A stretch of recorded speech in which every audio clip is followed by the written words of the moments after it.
What's going on, guys? This is Ryan with RK Outpost.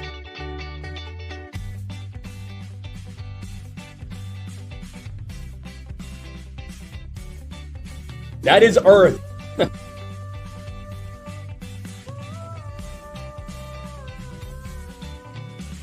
Black Superman in all his glory.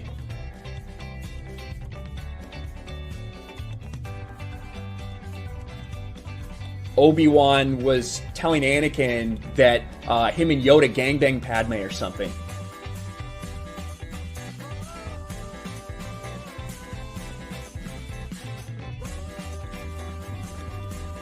Jesus Christ. Meet Krista. She is a bubbly, happy woman who needs no man. She has a successful Twitch channel and a loyal following. But she is hiding a secret.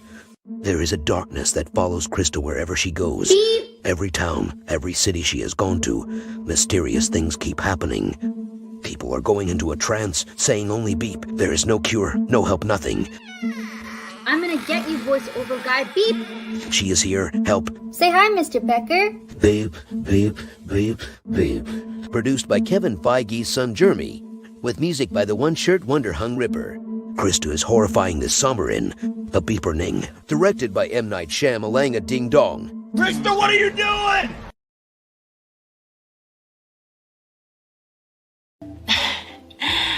I gotta go back to my job, my first job, my acting job. What happened?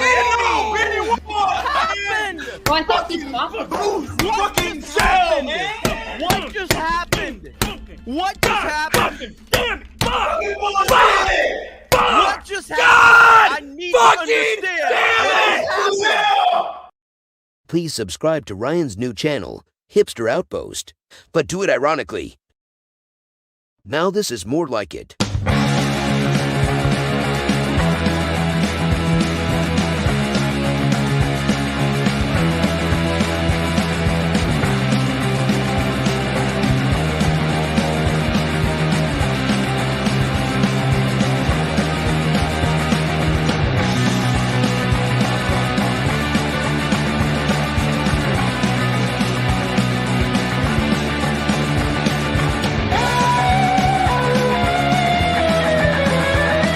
Tuesday night main event, because what the fuck else you gonna watch? There we go. Quite the intro. Quite the intro. I forgot that I did that to my poor controller. One of the many that I've gone through since we started YouTube.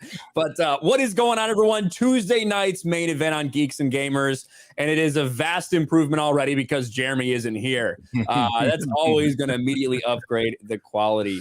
And I'm really excited to have Nate on tonight. I'm really excited to have Black Garrett on tonight. But let's introduce the normal panel of guests before we get into our special guests. Eric July, Young Rippa, in a little, I like this setup more than the other one because this is your streaming setup. This is what we usually see for 4Canon's sake instead of, bitching at Mario Kart. Yeah, this is my usual setup. I'm upgrading my other PC. It probably won't be finished until tomorrow. So I'm streaming now. I did the Twitch stream. Obviously, the show and everything that we usually do from this PC, I'm doing right here. So I've kind of moved a bunch of stuff over. So, yeah, I can't use the other setup because there's no PC in there. So here I am. There you go. And I'm sure Mr. Grant Gregory, who always makes those intros, he's documenting which shirt you're wearing now so we can make sure to pull another meme video for that to see how many shirts you've got in that closet. Of course he is, man, of course. And then we have the silent producer, the Canadian, Krista Novva. What's up? Oh my gosh, that intro. 15 out of 10 beeps for sure. That was great. 15 out of 10. I like the picture of Jay in there. Oh, yeah. She doesn't need no man. That was perfect.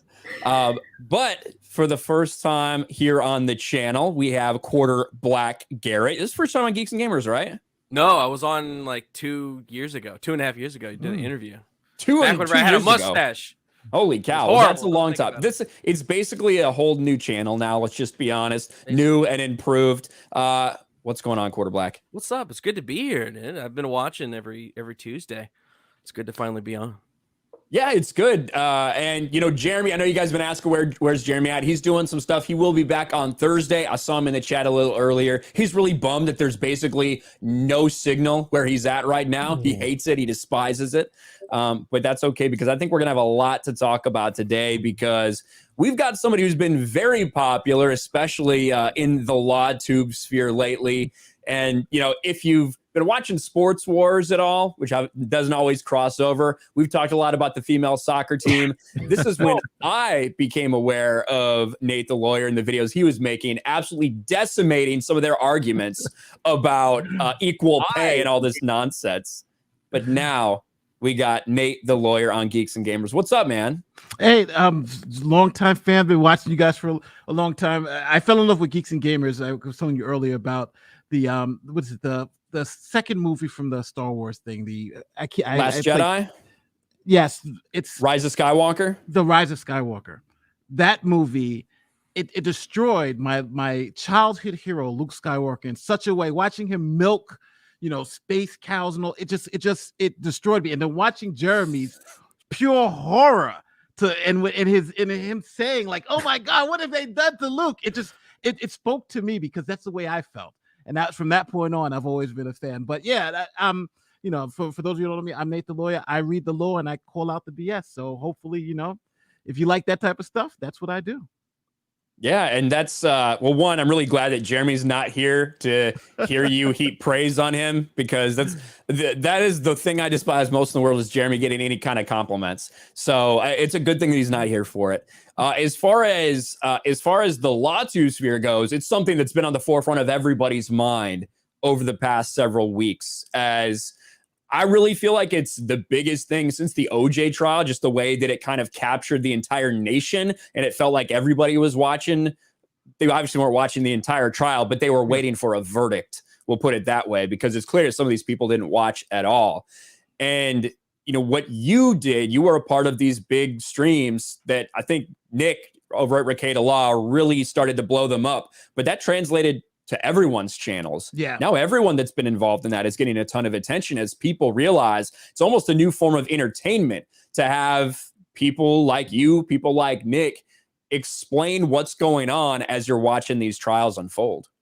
Well, the one thing that I think, the reason why I think Nick's stream blew up is because most people didn't know the actual facts of what happened. Now, even though these videos have been out there and everything was kind of in the media, nothing that it was all said in such a way that made Kyle Rittenhouse seem like a white supremacist.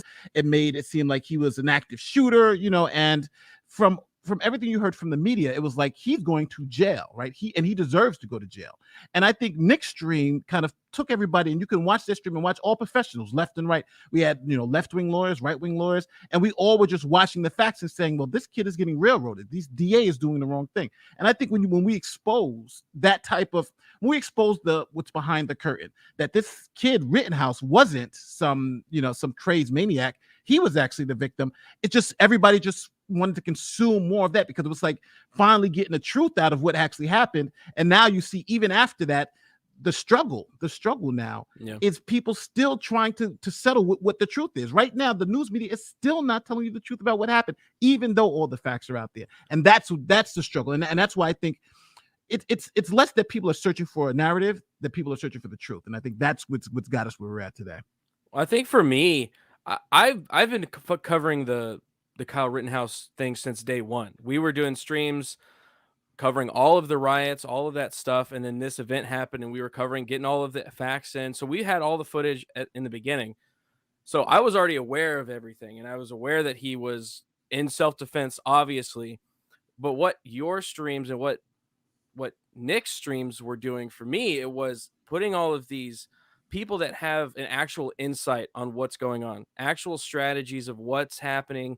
You can give me information that I can't get anywhere else. That you guys are the lawyers. You guys have knowledge of what it's like to be in these situations, what you guys would do. And that's what was really cool about having all of you guys together, is the different ideas of like how you would do this situation, how you would present this piece of fact or whatever. That was what was so interesting to me, is to see that. And I think that's why, like, a lot, it's kind of both those people that are completely uninformed and have no idea what's going on and just want to get information on what the hell's going on, and people that are informed and then want to get a little more informed on what legally is happening right now, because you can be informed on the actual story all you want, but the actual legal situation itself, you can't really know that unless you are, you have insight like you guys did, and that's what was so great about it.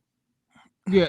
Well, you know what? One thing I always like when Nick first started it, and we knew it was kind of getting big because like the first day was like 3,000 people watching. Nick was like, "Hey, we got a little bump." The next day was like 10,000 people watching, and then he was like, "What the hell's going on?" Then we all just kept coming because then it was like he was like, "I'm just going to do this all day." And then the next day it was like 50,000 people, and Nick is like, "I think I'm going to do this for the rest of the time. I think I'm going to go all the way with this." And then when we got 130,000 people watching live, and he's beating all the news channels, it's like, I think we found something here. So, and you're right. I think it touched because it was like the perfect storm of everything, right?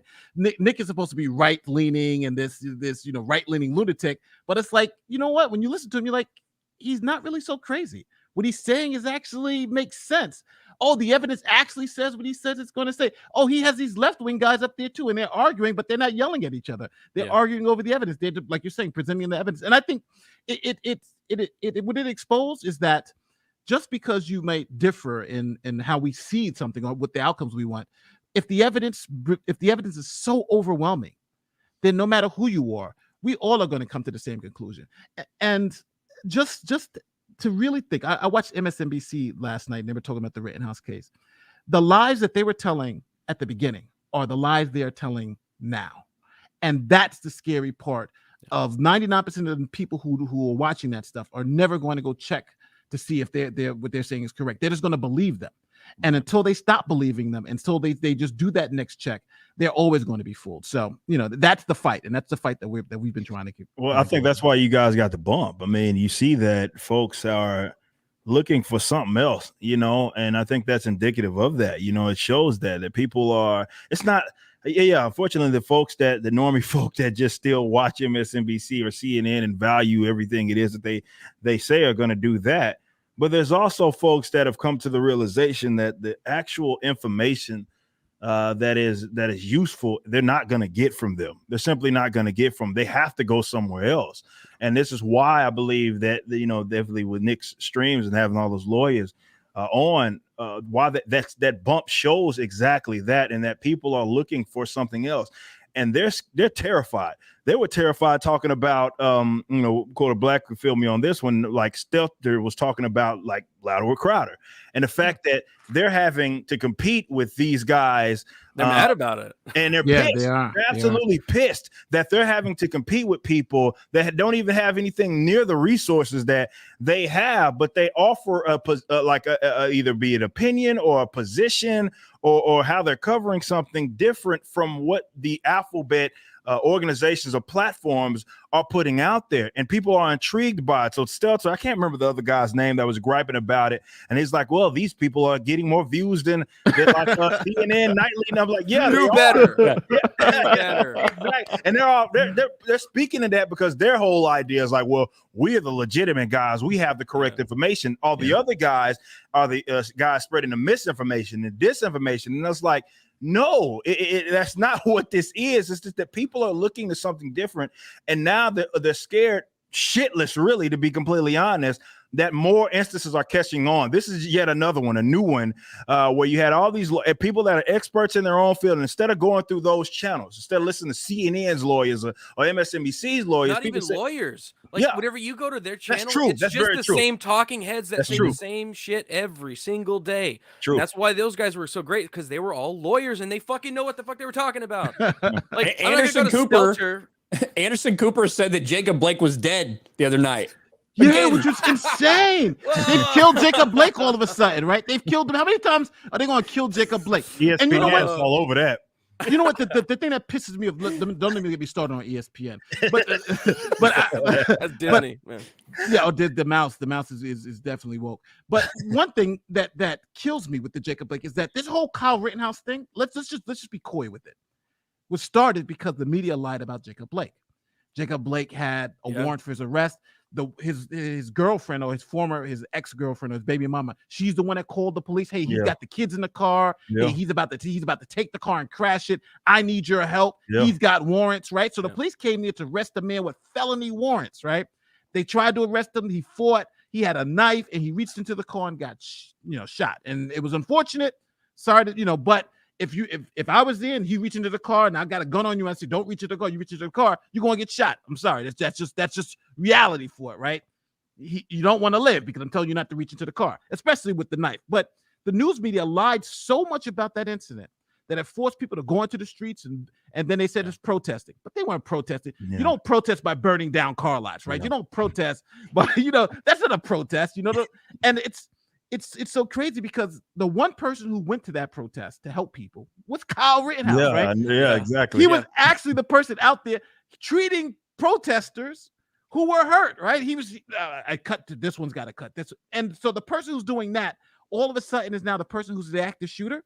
It just didn't make any sense. If anybody just had half a brain to think about it, why the hell would the EMT be going around helping BLM rioters all night and then all of a sudden turn into an active shooter? Yeah. No, it just doesn't make any sense. Yeah, it just didn't make any sense. But then when, like a year ago, when I did my video on Kyle Rittenhouse a year ago, when a fan said, you got to do a video about this. And I did. I said, this is obviously self-defense. I said, only an idiot wouldn't go out there would say it's not self-defense. Then I looked at CNN and they were saying it wasn't self-defense. And I was like, okay, lo and behold, there it is. Yeah. But that's why. And that's why now I'm not mad at the trolls in the chat who start saying nature is right-wing, nature this, nature that. Because I know those are people who are fooled.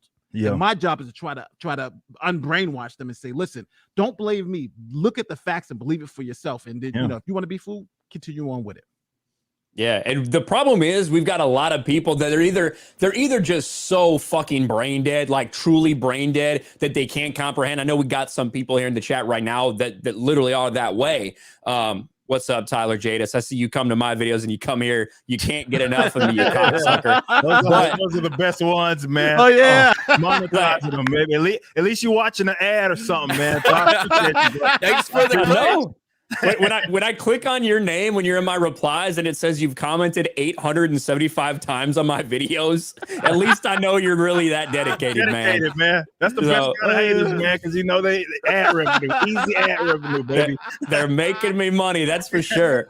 But you got some people that truly just are like that retarded. That's the only way we could put it. They're that dumb that even with all the evidence in front of them, they're not going to ignore it. But then you've got this significant other portion, like we were talking about, that truly are hypnotized by the mainstream media, and you almost can't blame them to an extent if they haven't had their eyes open to it yet, because maybe they're going to get informed, so they're watching the news. That's supposed to be where you go to get informed, is the news, but they haven't realized yet that it's just all artificial.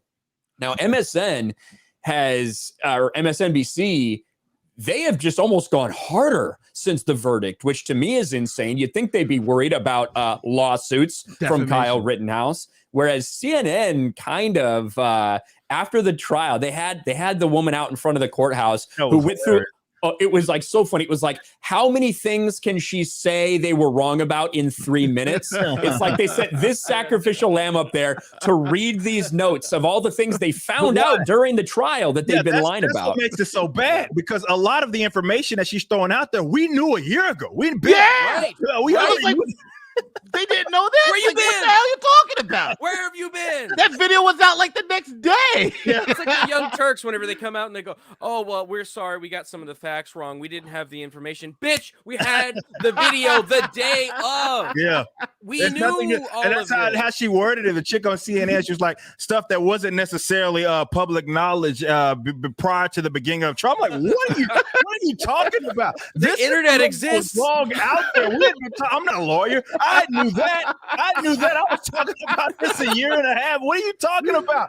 Yeah, come on. These people are, man. But like a lot of folks look at, and obviously on my channel, we cover this all the time, about people who look at the world through the lens of what they want it to be and not what it actually is. And that's where it gets dangerous. Definitely if you're controlled by your politics or your ideology, to the point to where to your point, MSNBC is doubling down. These fools, they had that one chick, I can't remember the knockoff Joy Reid, and she's sitting there talking about Kyle's a murderous white supremacist. And I'm like, What the hell? You're still talking. You're still talking as if we didn't see that. But that's what that's how they operate. It's like your eyes don't see what they see. Trust us. We'll funnel the information for you. And it's so dangerous that it's people out there that listen to these folks that still believe this. I had an argument with a guy the other day who still seemed to ignore, like, I can't remember the actual statute, but 3C of that statute, which is what got basically the charges. For the gun. For the gun charge. He screenshots it as if he's being so profound and completely cut it off. He was like, he couldn't have the gun. He couldn't have the gun at all. I was like, what are you talking about? Like, keep reading. Just read it for itself. Just keep reading. What does 3C say? What is it? What specifically does it refer to? Oh, yeah, he can. It turns out he can actually open carry a long-barreled rifle. That's actually perfectly legal for him to do that. Yeah. But there's still people after the trial is done with that are still operating under this moronic like pretense that this was the truth because they want it to be true. It's not because it was true. It's because they wanted it to. And that's the difficult thing when you're dealing with people, certainly from a cultural level, to try to reason with that person who is so hooked by their politics or the conclusion that they want to absolutely reach, that they'll completely ignore all evidence, completely ignore anything that's presented to them. To the contrary, obviously on my channel, we talk about that with COVID all the time. You can show it to them. You can sit up and say, hey, man, it's right here. I'm not making it up. This isn't my opinion. This is the CDC. I'm showing it to them. I'm like, this is on the CDC. It's on the WHO bulletin, bro. You can see it right here. And it's still people like, nope, it's not there. It's not there. And you're spreading misinformation, you're spreading disinformation and all sorts of things. And it's sad that it's like that, but unfortunately, just people are just controlled by their emotions. Well, I want to give people the benefit of the doubt. Like, okay, so imagine there's people that are just so busy with their lives. They have a job, 60-hour work weeks. They don't have time to go into all of these different issues. So they rely on the news media. And we notice that's what they're doing right now. Like, they're doubling down because they're betting on those people not having any information about the trial, not knowing anything that came out, not knowing the videos. They're basing their entire world, like they're making this world based off of that. Yeah. And they're like, that's what we got. I think we're getting there. We're kind of getting to those people, like we're with the Nick stream, with our stream that we did. We have a lot of people watching alternate views, and that's why they're so mad. Like you brought up Stelter before, like they're getting mad because people are waking up and they're going, oh wait, there's another avenue that we can get this information from, so somebody else can condense it, because this one doesn't always seem to be accurate. Oh, what about this situation? Oh, why is Kyle now off? But the news told me for a year straight that he was a white supremacist. He was hunting black people. He shot 3 black people, right? Yeah. Oh wait, what's this? And then they wake up. People still, so many. I was out in Harlem the other day, right, chilling with my homeboys, and next thing I know, so we all talking. We talking about this crap. They're like, yeah, it's a shame that they let that white boy kill these black. I'm like, he didn't kill any black people. He killed all white people. Matter of fact, the only person who was mixed race was him. Like, oh. And then I gotta pull out my phone and like, look, these are the 3 white guys he shot. They're like, there's no black people who shot. Like, it's these commie-looking motherfuckers. Like, oh. Then it's like, okay, I didn't know. But then they'll throw something else out. Well, he wasn't allowed. The top answers that I get, I wrote them down because I'm doing a video on it. Number 1, he shouldn't have been there. He shouldn't have been at the scene. But the response to that is, he was legally allowed to be. Remember, they charged him with violating a curfew and found out the curfew order was illegitimate. So he was at a place he was legally allowed to be at, right? No doubt about it, right? Number 2, they said he had an illegal gun. Well, no. Nope. The gun he had was 100% total illegal. So we got 2 things. We got him in a legal place where he's legally allowed to be with a gun he's legally allowed to have, right? So, those 2 arguments don't mean nothing. Then they keep saying he went to a protest with a gun. No, technically, no. He went to the car source with the gun, and the protesters came to him. So Kyle was if you watch the video, the protest was like 5 blocks up, and the police started moving the protesters down. So the protest came to where Kyle was at. So he didn't actually go to the protest. The protest came to him. And when you start going through them, the state lines, he only shot black people. When you start going through, somebody in the chat brought up the only person he missed was a black person. That's true. But jump kick man. Yeah. it's when you really look at this at the situation and you say that guy Rosenbaum chased Kyle to the point where he had absolutely no choice. Either let this maniac grab your weapon or shoot. And he did the right thing. He shot, right? And every time I put any liberal in that situation, say, I had an argument on Orfela's channel. He's always on Jimmy Dorn. And he had me debate this woman. And we showed her the video. We said, are we stopping it here when Rosenbaum is lunging at Kyle's gun? And we said, what would you do? She said, well, I would have shot him. Then he's not guilty. Exactly. If you would have shot him, then of course, watch that Kyle shot him, right? Yeah, game over, right? Well, it's wrong for him to shoot him now. Why? No, wrong answer. We're back at the beginning now. Come on. And then after that, I think one of the things that we didn't maybe talk about enough, almost until we started talking about near the end of the trial, they should let them play the whole video and see, because Kyle was 2 blocks from the police line. Yeah, when the second shootings happened. Like, he was trying to get to the police, and the mob was in a frenzy to try to kill him before he could get to the cops, because they didn't want him to get to the cops. They didn't want him to simply turn himself in. They wanted to kill him. Yeah. And he was running away. Somebody hit him in the back of the head with a rock. He didn't stop. Got hit with a skateboard, tried to block it, tried to keep running until, through whether it's because he got hit in the head or because it was exhausted or because of he's having a panic attack, he falls down, gets kicked in the face, and then attacked again by a skateboard to the head and the neck area. And then a guy comes up with a Glock, points it at his head. Like, all of these cases, the dude is fighting for his life. Yeah. And you have people that just want to be completely blind to that and misled by all these blue check marks and Hollywood fucks in the mainstream media. Who are simple. You go ahead, Nate. Go ahead, Nate. No, I was saying yes. No, I was saying yes. I agree 110%. I think, unfortunately, it's the story. It's the shameful part about this, and the part that really scares me about this whole situation. This could not have been more obvious self-defense. This could not have been more obvious self-defense. And right now, there's still half the country out there who thinks because he crossed state lines with an illegal weapon that he should have been killed that day, or he should have lost stuff, which is sad. And they think that, and the big issue now is this is an example where now people are going to be bringing AKs to protest to kill Black people because Kyle Rittenhouse got off. Well, if you have convicted blank chasing you down and cornering you and lunging at your weapon, then yeah, they may get shot. But I don't think those circumstances that happen with Kyle is easily repeatable, so somebody can get off. Those are very unique circumstances. If that happens to somebody else, Black, white, or whatever, then they should do exactly what Kyle did. Yeah, because that's the right thing to do. Yeah. 100%. And that's what and this is why, of course, me and Nick obviously talked about this on Sunday, and the implications here are like, it was much bigger than Kyle for that exact reason. It's like, for something like for this to even go to trial should have scared everybody, because it's like we saw it and it was so painfully obvious, but you unfortunately had a bunch of people, I guess including the prosecutors and everybody that were involved that were just so hell bent on ruining this kid's life. He was about to have his life, or was very close to having his life completely ruined for something that was a clear and obvious form of self-defense. Like, it's not even anything I don't know if I've ever seen anything any more clear cut than that, which is why these actions are certainly going to be very difficult to repeat.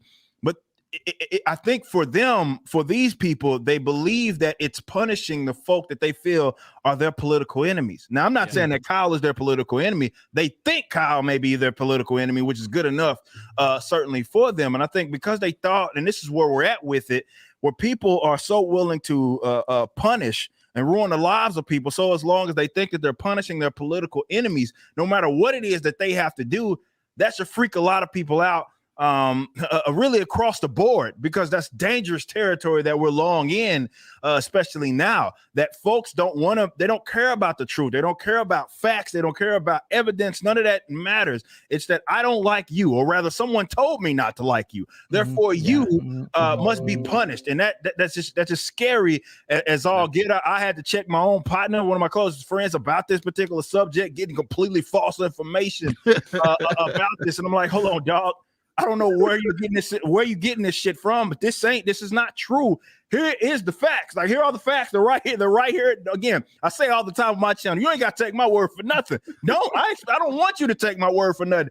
You can look at it. You have internet, obviously, and you have access to it. You can click that link just like I did, and you can see it with your own eyes. But some people just don't. Yeah. They just don't. It's like, oh, those are my enemies. I want them punished, and I will do everything I can, no matter if they have committed any sort of crime, no matter if they are the actual victim. They don't care, and that's just scary. That's just utterly scary that these people, and how political that it was, where you had these people in positions of power.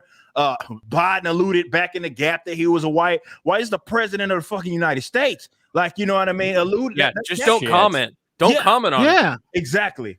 And don't forget, that's like, what's messed up about it. Yes. Like, this is Kyle versus the state versus the government. They were the ones that were down and dirty and nasty, trying to put this kid in prison. Yeah. They were the ones that were acting like the stereotypical sleazy defense attorney that like everybody talks about. Like, that was Binger and Krause, undeniably, in this case. That was the city, right? So the city doesn't want to look bad. And it looks bad whenever you have 3 days in a row of riots and you didn't do shit. So then citizens had to arm themselves and say, hey, could you protect my business? Because my livelihood is going to get burned down because the city's not doing anything. So then a kid comes out, then that riot that you let go chases him down and tries to kill him. You want to hush that up. You want to discredit. You want to, no, he was a murderer. He went out there and killed the good, peaceful protesters out there. Yeah. But that's Kyle versus the state. But I do want to say one thing, though. There are silver linings here. People in the chat and people who are listening to this have to understand this. Those jurors, we got to give as much credit as credit is due, because they took those 3 days. Even though I know people say they should have come up faster, it was obvious. We knew it was obvious, but they took their time. And you got to understand the pressure these people were under. They got MSNBC following around trying to find out who they are, where they live.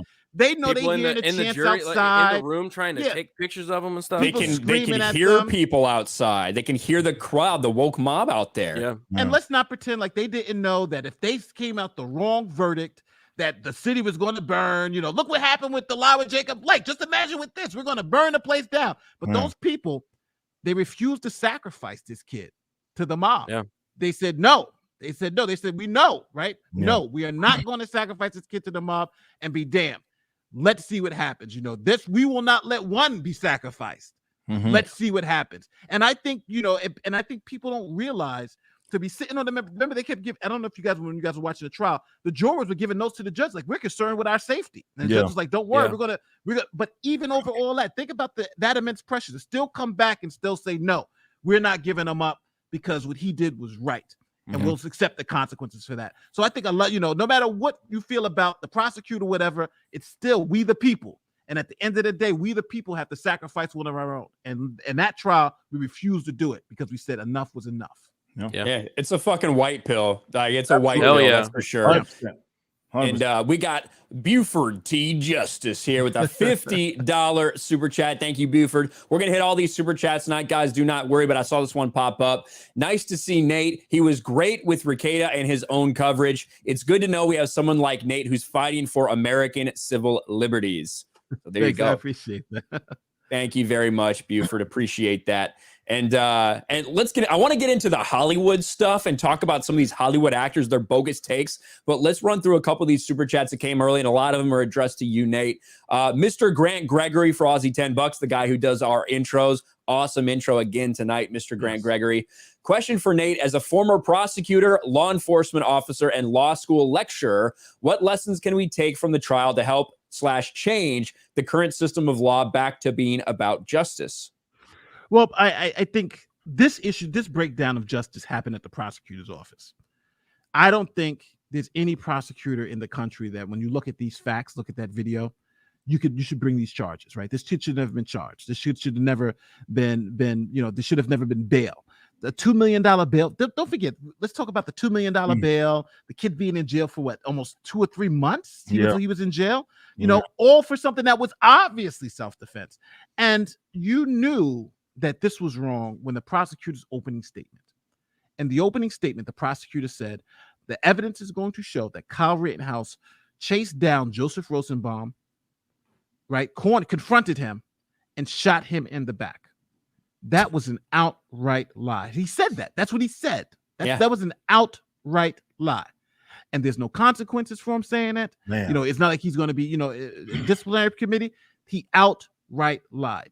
And that's where the problem is right now. That's where I would focus all my attention on, because they shouldn't be allowed to do that. Yeah. They shouldn't be allowed to just outright lie, to railroad. Yeah. And let's be honest with you, he was trying to railroad a 17-year-old kid. Yeah. And the left makes it seem like, you know, he's a hero. If you look at legal stuff today, he's like, oh, this is some good guy. He was doing his job. Yeah. That guy was trying to railroad a 17-year-old. Legal Eagle's a fucking retard, man. I love seeing these guys go at him, because holy shit, man, that fucking guy. I don't know. Again, not a lawyer, but I know that guy's takes a shit. Well, you know what?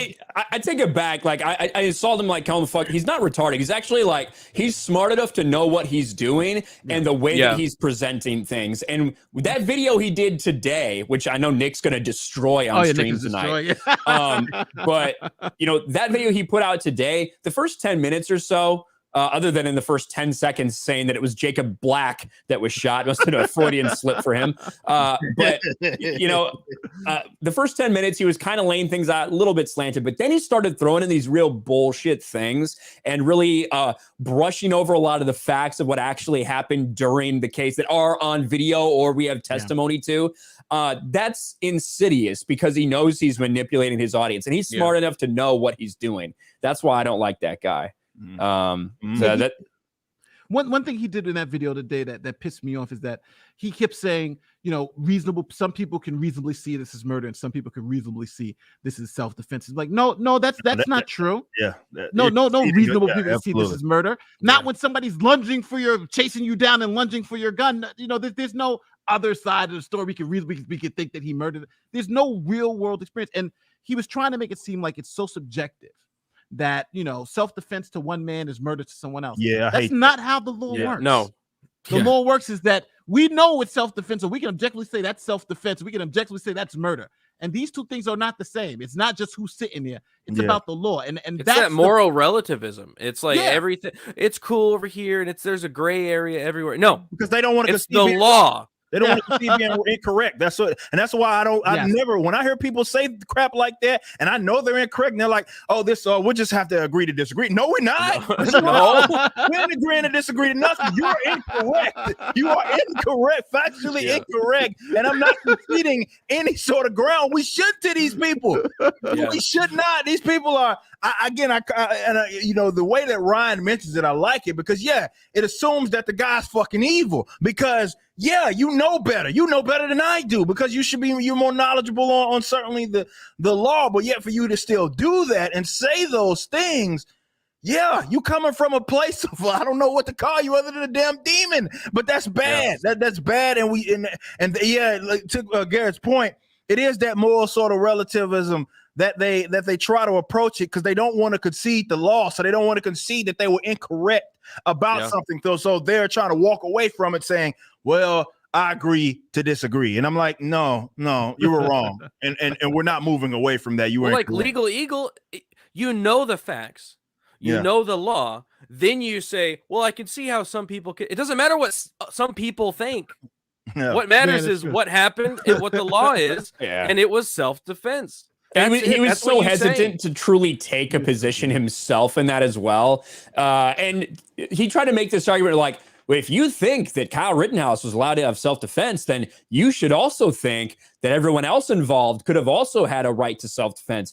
Yeah, you know what? Sure, if Kyle was like chasing them down with his gun, if they had to defend, you literally just laid out all these things that didn't happen. He's like, you should think that Gage Grosskreutz was using self-defense. No, that's not how self-defense works, man. Exactly. Like, even just from I was someone in cap, so I'm referring to like just the concept of private property rights. I hate when people try to conflate those two issues. Like, an aggressor is one thing, someone that's initiating force is one thing. Defense is not that. Like, defense is not acts of aggression. So you can't, as you're being the aggressor, then fall back on self-defense. That's not how this works. That's not how it works at all. They're two states of being. They're opposites. There's aggressing and there's defending. You can't be both at the same time. It doesn't work like that. It's reality. Sorry. And the reason we know the reason we know that Legal Eagle was being like fucked up in that and specifically trying to do that intentionally to drum up whether it was controversy or whatever is because the first half of the video, he explains about provoking and about the duty to retreat. There, you cannot. There's no argument that Kyle was retreating, even though he didn't provoke anybody, he was retreating throughout that situation. So he knows damn well that he can't make that claim to self-defense, but he's doing it anyway. And the bastardization of that video was, even if you make an argument for the last two, Grosskreutz and Huber, right? He's trying. They thought he was an active shooter. Even if you accept that argument, you still have his argument for the first guy. What's his name? Rosenbaum. That is totally ridiculous. There is no way anyone could ever tell me Rosenbaum, who chased Kyle from across the parking lot, ran him down, and then lunged at his gun, can say that he was that he was executing self-defense and that he had a right to lunge at the kids. No, that's just not how it works. Even if I was to give you everything, because that was the thing that set everything off. And it's so weird to see like the Young Turks say things say things like, oh, well, Rosenbaum only threw a bag at him. That's why Kyle shot him. No, that's not what happened. It was more than a plastic bag. I put a tweet up where everybody's now saying, you see it on ABC. Oh, the first guy just threw a plastic bag at him and got shot. No, that's not what happened. But that's what they have to do, because they have to make people understand or try to make people believe that Kyle is still a white supremacist. Yeah. And on top of that, that this was unjustified and that the jury got it wrong. They did,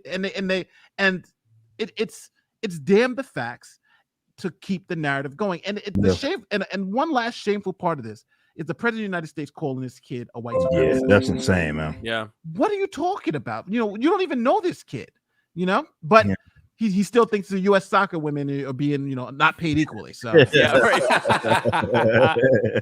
Oh shit! Yeah, good thing we got Megan. I need to find that meme that somebody photoshopped Biden on Rapinoe's fucking face. You know what I'm talking about? Yeah. That is perfect. I love that because they're both utterly clueless.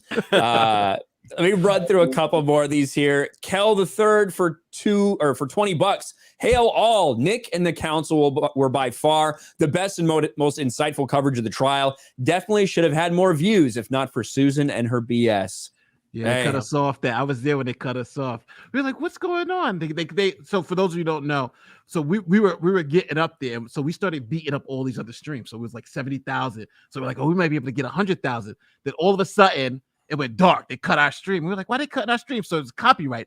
But like, what copyright? We're doing, it's a public trial. It's a public feed. So then we were like, all right, maybe it just might be that feed. So we went to another feed. They cut us again. So every feed we kept going to, they cut it. So we went down to 30,000 live viewers.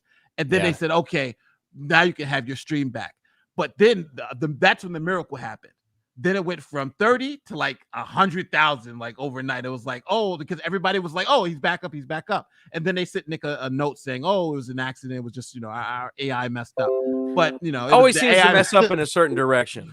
But it was only our stream. It was literally only our stream. And we're talking about the biggest stream, the stream that's making the most money on YouTube. And that's the one stream that goes down. Really? Mm-hmm. Yeah. And it wasn't just one day. It was then the next day it got set as for children only. Yes. A murder trial for kids only somehow. They were messing with us. And then it was literally, just a glitch. We don't know what happened. 3 days in a row. But it didn't matter. Nothing could stop Nick. So that was absolutely phenomenal to see.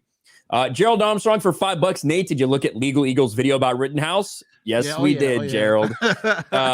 Richard E. Normus for $5. Go buy some cannabis on me. Well, thank you, Richard E. Normus. Rebel KGF for $5. Moving on from Rittenhouse, we got a tragedy in Wisconsin, and the alleged murders provided an opportunity of bail again.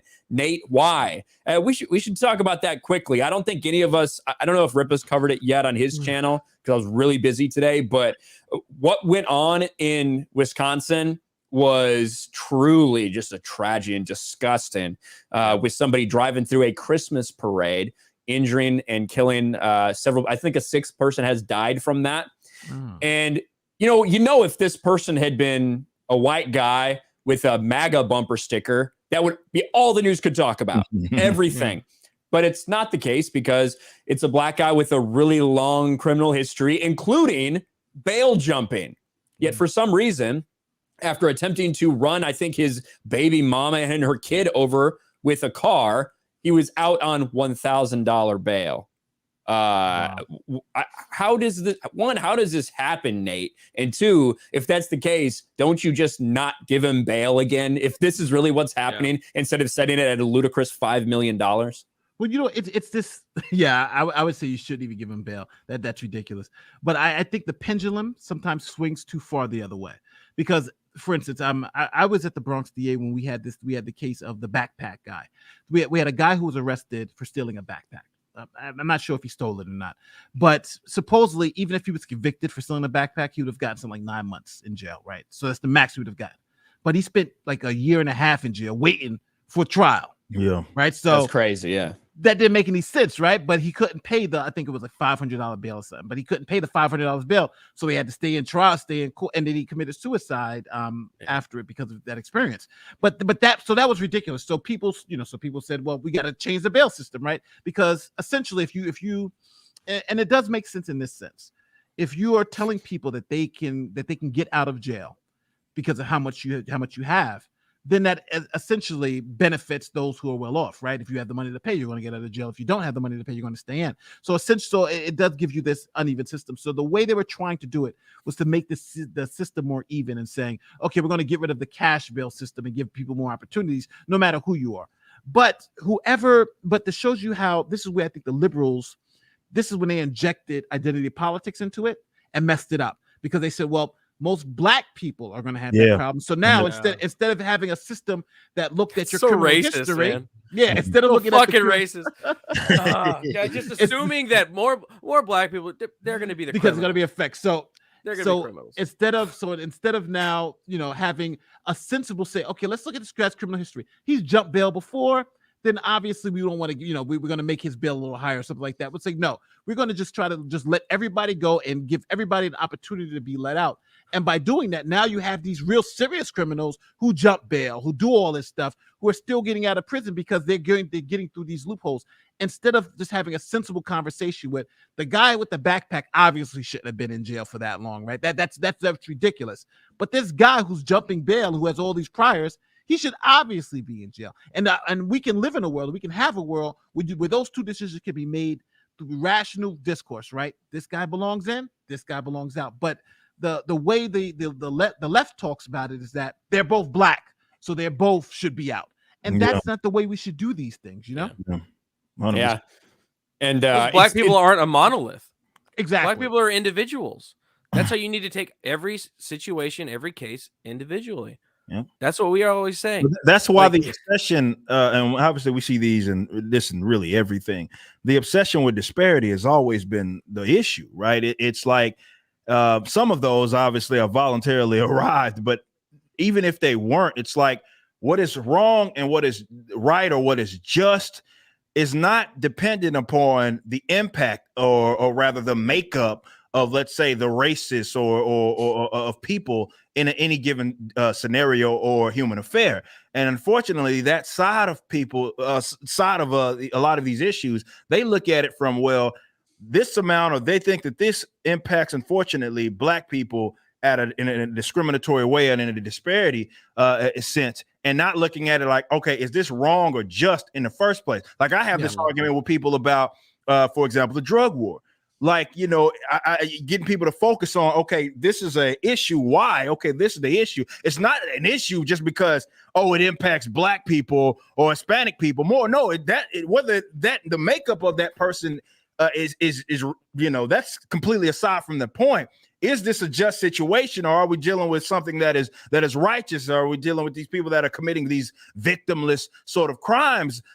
Is that right or is that just? We can maybe argue, but that is not determined by the makeup of the people that are, let's say, impacted by it. So they're so obsessed with disparity in really everything that they're ruled by. So it has them like to what Nate was saying, where the pendulum swings so far back, and that's almost this overcorrection of trying to identify a problem, because they really didn't identify the problem What it was that, okay, they looked at it in the fact that it impacted the people that they thought it shouldn't impact. So it's like with the police brutality issue. Hell, if we were all getting our asses whooped, if they felt equally, then they wouldn't have an argument there in the first place. That doesn't mean that police brutality is just or right, but that's why leading with disparity alone is an issue. And unfortunately, they lead with so much. It's not just this given issue. It's so many other different things where they say that, okay, this is a wrongdoing. Even if I may agree that this is wrong, they'll come to they'll come to the same conclusion, but how they got there is completely different because they're obsessed not with what's just, not with what's right. They're obsessed with the disparity and who it impacts. And that's why we run into so many of these issues. You know what? I want to tell you guys something that is very interesting. When I went to law school, I did my 10 years in law enforcement. I went to law school, and I filled out the law school applications, right? And I didn't check the box to say I was black. But I have a very, very white name, Nate Brody, right? It's a very white sounding name, right? Yeah. So I took the LSAT. I studied like 2 weeks and I took the LSAT and I got an average score, about a 150, was it 152, 153? So it was an average LSAT score. And I applied to all these schools and I wasn't really getting anything back, right? Nothing back from these schools. And they were like, you know, your score is just average score. So we'll get back to you. No money, no nothing, right? Just then an advisor was like, hey, did you check the box to let you know what your race was? And I was like, no, I didn't check the box at all. They're like, you got to check that box and see what happens. When I clicked that box that said black, African-American black, I had 10 schools send me scholarships. Wow. Right? Holy send me fuck. scholarships. And I was like, this is the magic box. You know, I just checked the box before. So come to find always out, checking that box. Yeah, always checking that box. Now I check the box whenever. Yeah, black. Yeah, please. Have a box I can fill in a box, please. That's why people are hunting back through their family trees to find. Look, running water was my great grandmother. I'm a little bit Native American. I can fill in the box. Elizabeth Warren. Oh my God! But checking that box changed my trajectory because I was about to pay full price to go to law school. I got scholarships to go wherever I wanted. I had a free ride, right? They almost paid me to go, and the thing is that the opportunities for Black people nowadays, if you look at the left, they make it seem like we're in 1950 Alabama, right? In a deep South, working on plantations, about to get our behinds whipped, right? Yeah. That's not the world we live in, people. You know, we've progressed a lot since then, right? And I think what happens is that we fail to see the opportunities in front of us. Right. And usually it's funny because when I graduated law school, I went to my building and the people in my building had like a little party, but I didn't know it was for me. They were like, "Oh, we're having a party." They were like, "Because we're congratulating you." I was like, "Why?" They was like, "Because you made it. You know, you're not playing basketball. You're not doing this. You became a lawyer. You know, you're the first lawyer that my kids even have ever met." But that was because those opportunities are out there. It's just that a lot of times we as individuals don't take advantage of those opportunities. Right. And right now in New York City, if you're a Black male between the ages of 18 and 24, you know you can get a 4-year degree for free. And not only would they'll pay for your books, and they will give you $2,000 a year to go. They'll give you money to go, right? So you can do this, but so little people take advantage of that opportunity. And that's what I think the focus should be. Instead of giving you a handout, giving you the opportunity to go get it, getting you a degree is going to help you for the rest of your life. Giving you a check right now is only going to help you for the next 2 weeks. That's what we need to be doing.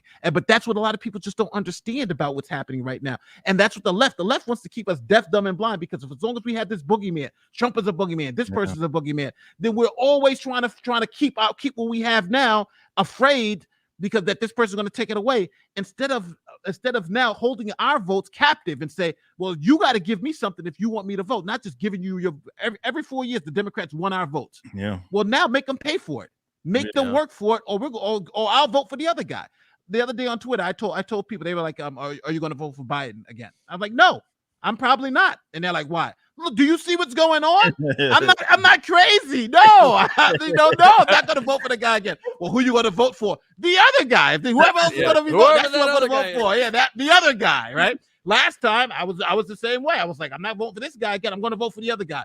And now it just happens. Whoever's running against Biden is the other guy. I don't care who that person is, because I vote reality. I vote my pockets. And what I do, I vote what's happening now and what's affected my community. And Biden's not doing a good job. So let's get his ass out of there and get somebody in there who is going to do a good job. Yeah. And I can't imagine anybody looking at it, even the people that did vote for Biden, anybody looking at what you got now and deciding to pull that again. Because it's so rough. Hey, luckily he just released 50 million barrels of our reserve oil, which is awesome. That's a huge impact considering that an average day Americans consume about 18 million barrels of oil. So it's about 3 days worth. That'll get us to Thanksgiving. Put a big dent in it. Yeah, good job. Give us some low. Do you gas see him? Do you prices see him to say like Thanksgiving. the American wage has gone up?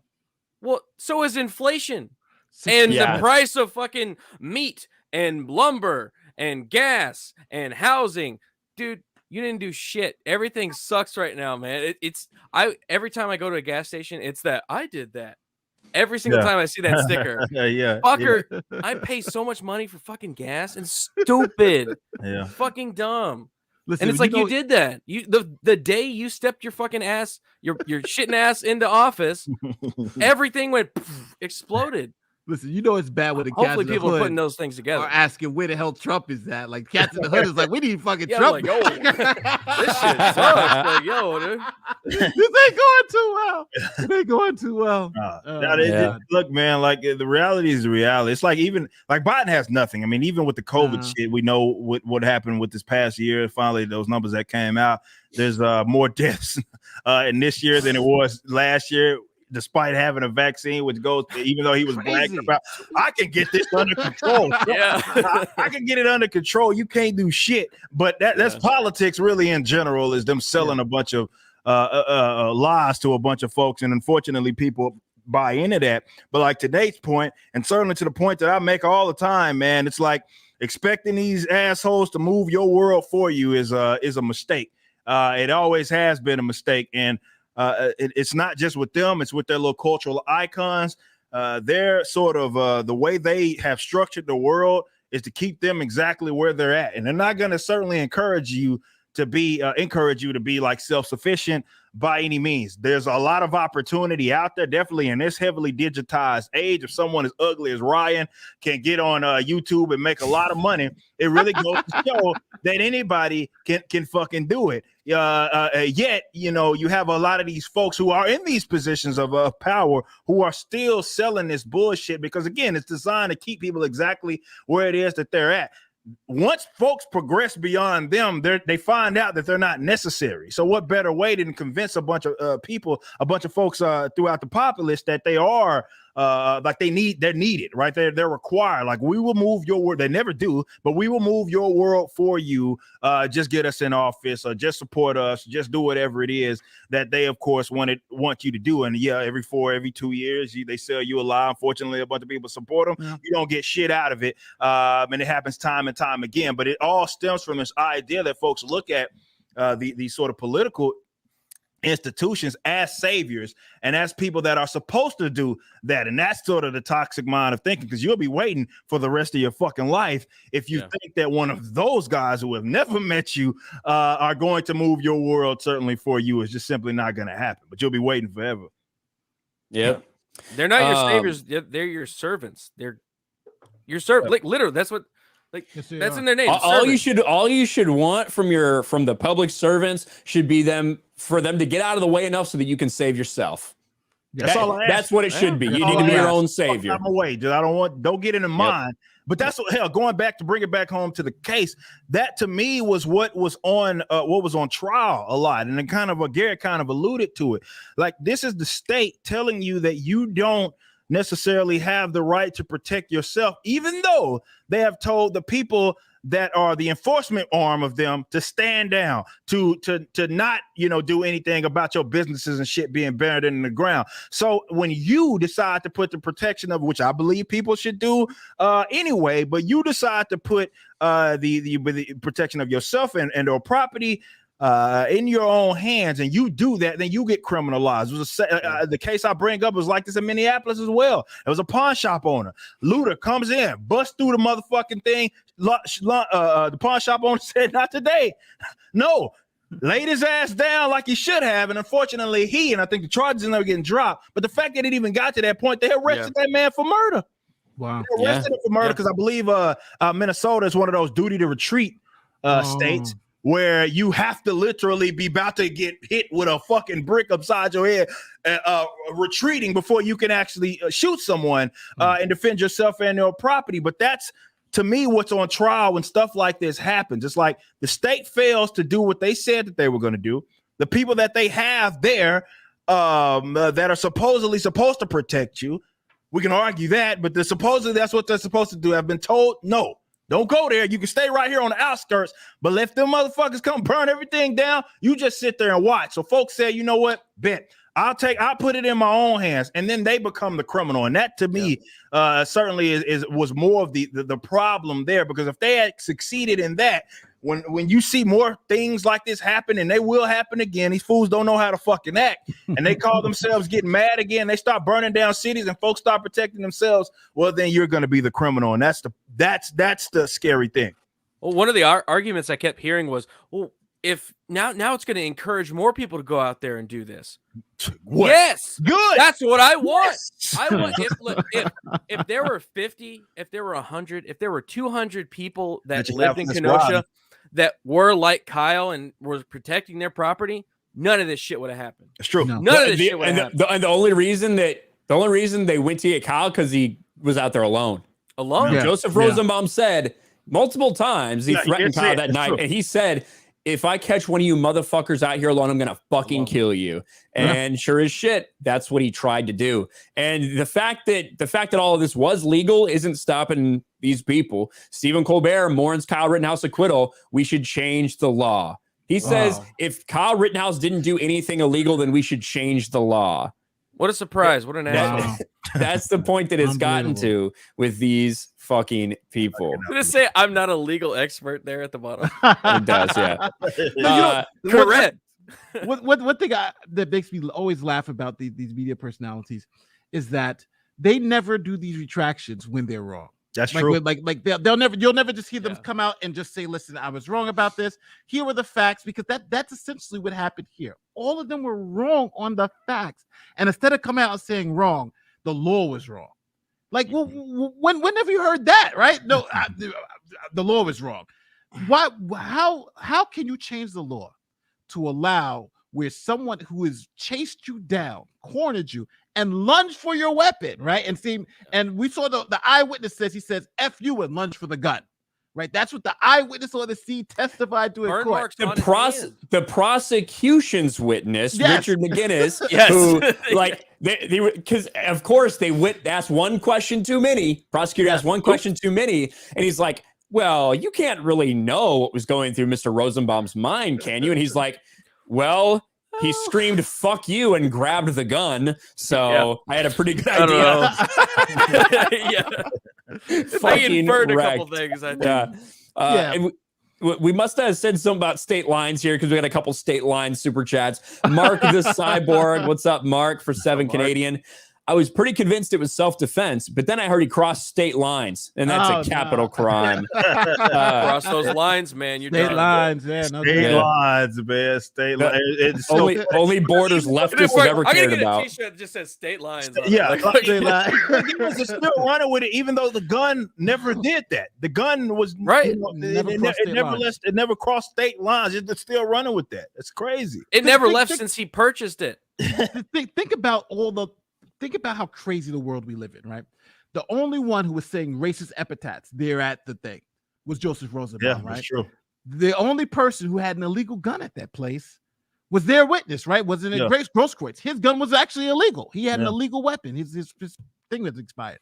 So all the bad things that they've implied to Kyle actually were the other people there, right? The only person that you could that you had any idea that could even be racist was the guy saying, what's his name? Rosenbaum was saying the N-word so much that the BLM protesters got mad at him and said, you need to stop saying that, right? You got to use another word. So it's just weird how they've taken all these bad things from these other guys and imposed them on Kyle. And now they're going into Kyle's past now. And, he did this bad, he did that bad, he did this bad in the past. But if you look at the other side, the reason, and for supposedly, propensity evidence is not allowed in court. So they don't bring in your past bad things because they want to say we're judging you on what you did in this moment, not what you did in the past. So if you did these bad things in the past, that doesn't mean you're guilty of what you're doing now. So we're going to keep that out of the jury, so they don't be, so they're not a bias towards you, because they found out that Rosenbaum was a bad guy. They'll be less likely to find sympathy for him, or to find that he was harmed in any way because he's a bad person. But what the news media is doing is by going into Kyle's past, they have not been going into these other guys' past. You haven't heard about Rosenbaum's history, right? Unless you watch our stuff. You wouldn't know about what's the other guy, the skateboard guy. You wouldn't know that he held Anthony Huber, that he held a knife to his grandmother's throat, right? You wouldn't know that. You wouldn't know that Gage Grosskreutz was arrested and he was on trial for some other stuff, right? And he was cutting a deal for his testimony. He was the one with an illegal weapon there that night, and he was the one with the illegal weapon. But you would hear none of that, absolutely none of that, if you listen to the mainstream media. Matter of fact, I've listened to them and I've not heard them say anything about that once. These guys are heroes. Mark Ruffalo's calling them JoJo. Yeah. He's calling the guy who's got conviction. He's calling him JoJo. What? What's wrong with you? Call him a nickname, man. Yeah. He's calling him a pet name. This is Mark Ruffalo. JoJo. We come together to mourn the lives lost to the same racist system that devalues Black lives and devalued the lives of Anthony and JoJo. Calling a dude who's raped 5 boys between the ages of 9 and 11, calling him by a little nickname. Like, look, I'm sorry, but if you rape 5 kids, your life is devalued. Yeah. He devalued his own life. He devalued his own life. He was on borrowed time, man. That guy was fucking, he should have been eaten a long ass time ago. Yeah. He bought that shit that obviously that was all disgusting, and then obviously him sitting over talking about shoot me. That guy, he was on borrowed time. That 100%. But it goes to show how, and the left has done this before. They love to make sort of these martyrs out of the worst fucking people that they could find, man. It's like, all right, if that's the hill that you want to more so die on, the person that you want to defend there is this objectively bad here. He wasn't just objectively bad here. He's been objectively bad, certainly in the past, but because they think that they're, I guess, politically useful, Mark Ruffalo, who, I mean, he has a history of just absolutely dog shit takes. He's good with that, definitely from an economic standpoint. But, I wouldn't be surprised if this guy's fucking completely clueless on what the hell's going on. I mean, don't forget these guys are actors. They literally get paid to be people that they're not, and their lines are generally fed to them. So Mark Ruffalo probably is completely clueless on what actually took place, which is, again, where I always say ignorance crosses into stupidity, because you can also just shut the fuck up. If you aren't knowledgeable on something, you can choose not to say. There's nothing wrong with that by saying you're going to sit this one out. But that's why I love Twitter, man. Twitter, it gives me content, and guys like this have no problem showing the world that they're fucking idiots. But he's so important. So many people want his autograph, so obviously he has more knowledge than everybody else. He's so smart. Listen to this. This is what the president of NAACP is saying about Rittenhouse. Now, do we think he's going to give us straight facts and let us get a better and deeper understanding, or do we think he's going to feed us a whole bunch of lies? He's going to somehow make it about Black people, I imagine. I'm going with the latter. That's what my shot in the dark. For the families of the victims of this murder. Here's a 17-year-old who came across state lines with a firearm that he. We got to take a drink. Every time we hear somebody say state lines, we got to take a shot of something. Drink, goddamn it, drink, man. Look at Ryan. Look at Ryan. It just started. We just started. We're already on the state lines thing, right? First thing out of his mouth. Of course.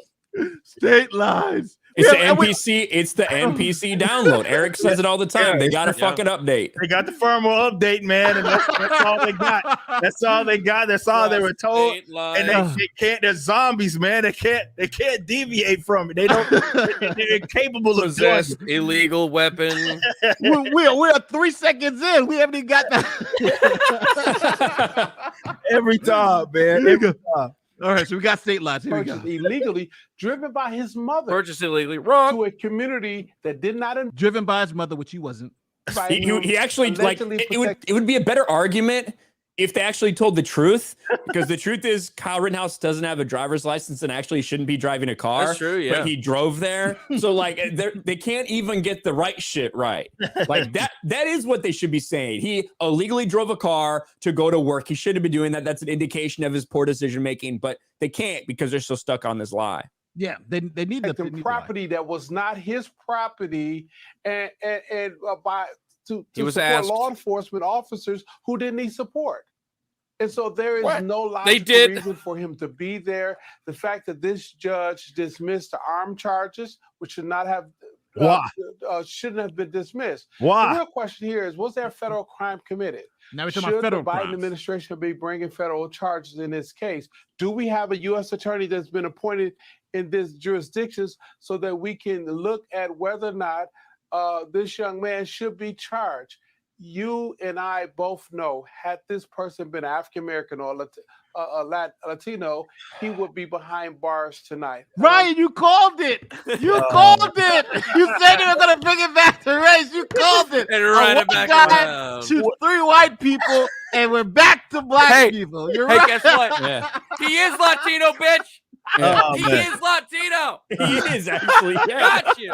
Hey, listen, to be fair, it wasn't hard. You ain't gonna bring on the NAACP president to talk exclusively about white people. Let's be real. Yeah, I'd be disappointed if he didn't. Oh my God, this fucking idiot, man! It just goes to show, like, these guys, they're completely incapable of just having an original thought or really about anything. It's like they get fed. This is why I love when the term NPC caught on to describe these people. I don't think we'll ever find a more fitting term.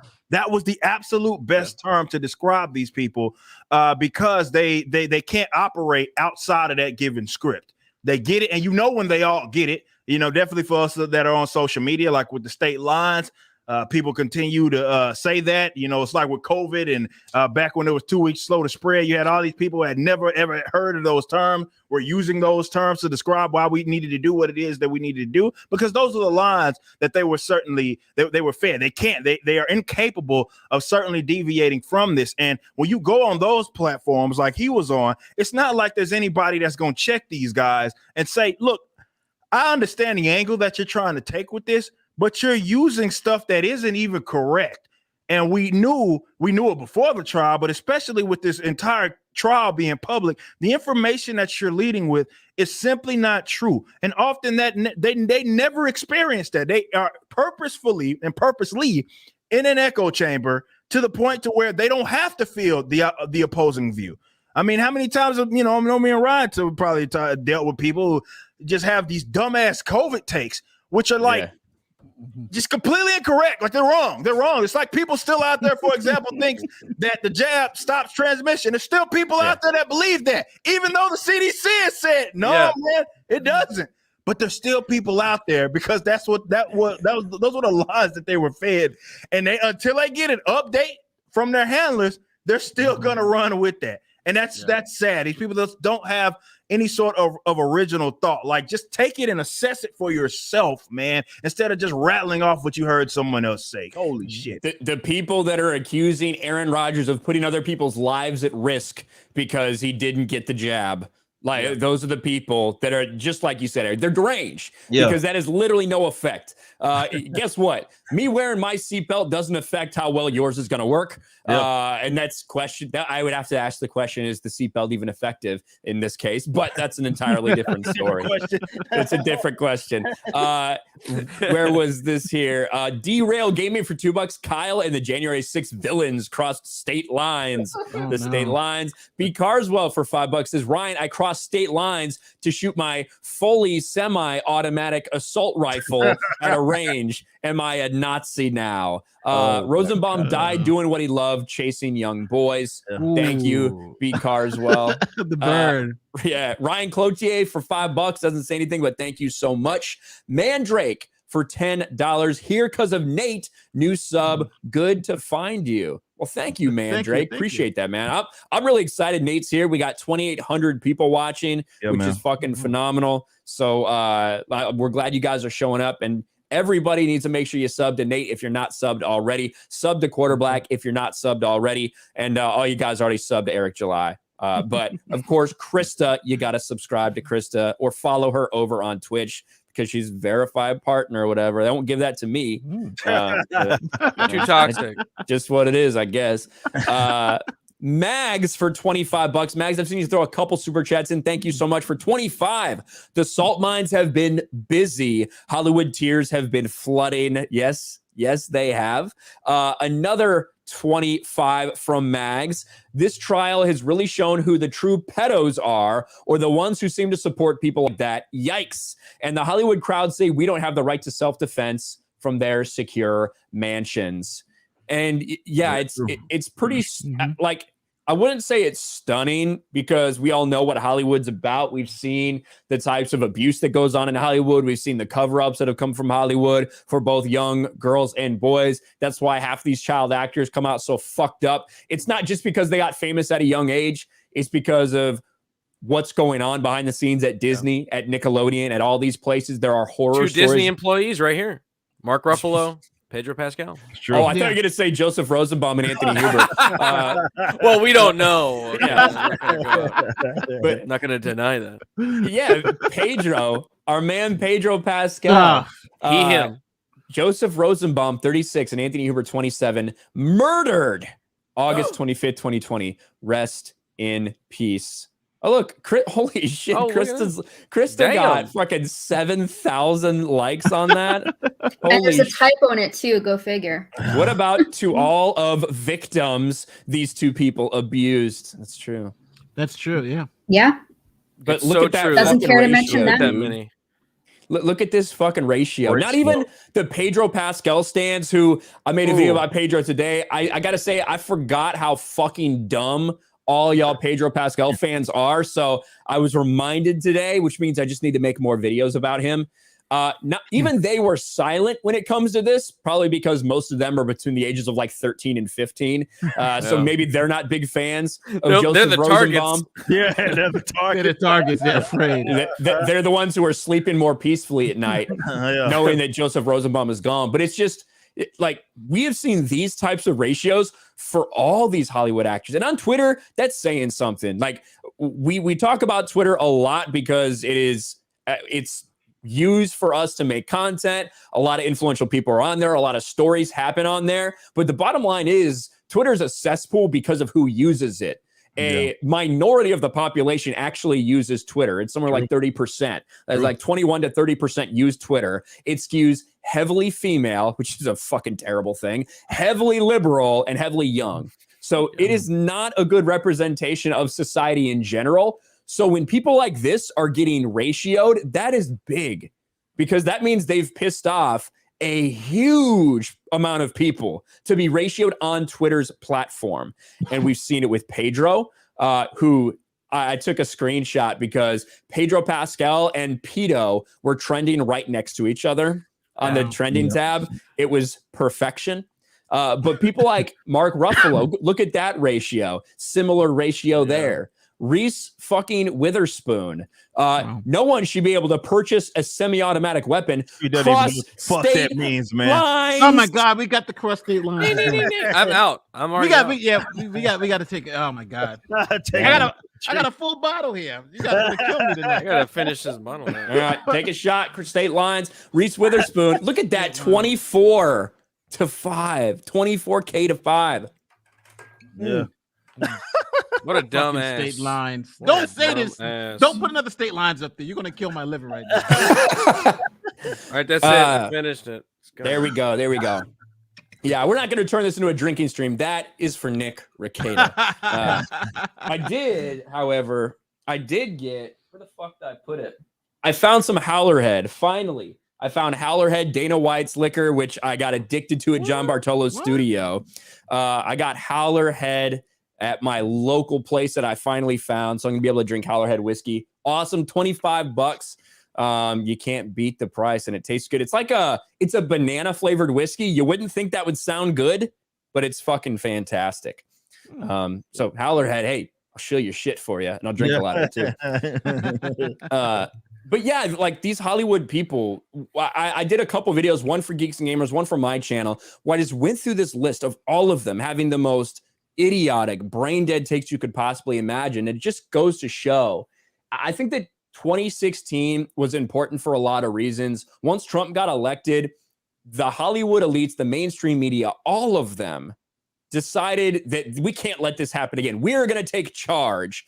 And they started truly blasting out their opinions in an insane way.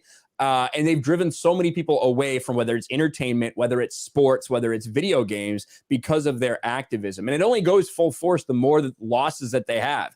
And the Kyle Rittenhouse verdict was a loss. They got beat. They got their ass beat, and they're upset about it. But it shouldn't have been a loss for anybody. It was the right thing to fucking. I'm sorry. I try not to curse in the street. When is the right thing a loss? Right? It's like that was justice. Justice is losing. They're so far down the road they can't turn back. They have to go forward. Like MSNBC, they have to go forward, because if they turn back, they have to admit they were wrong about everything for the last 5-6 years. They have to go forward.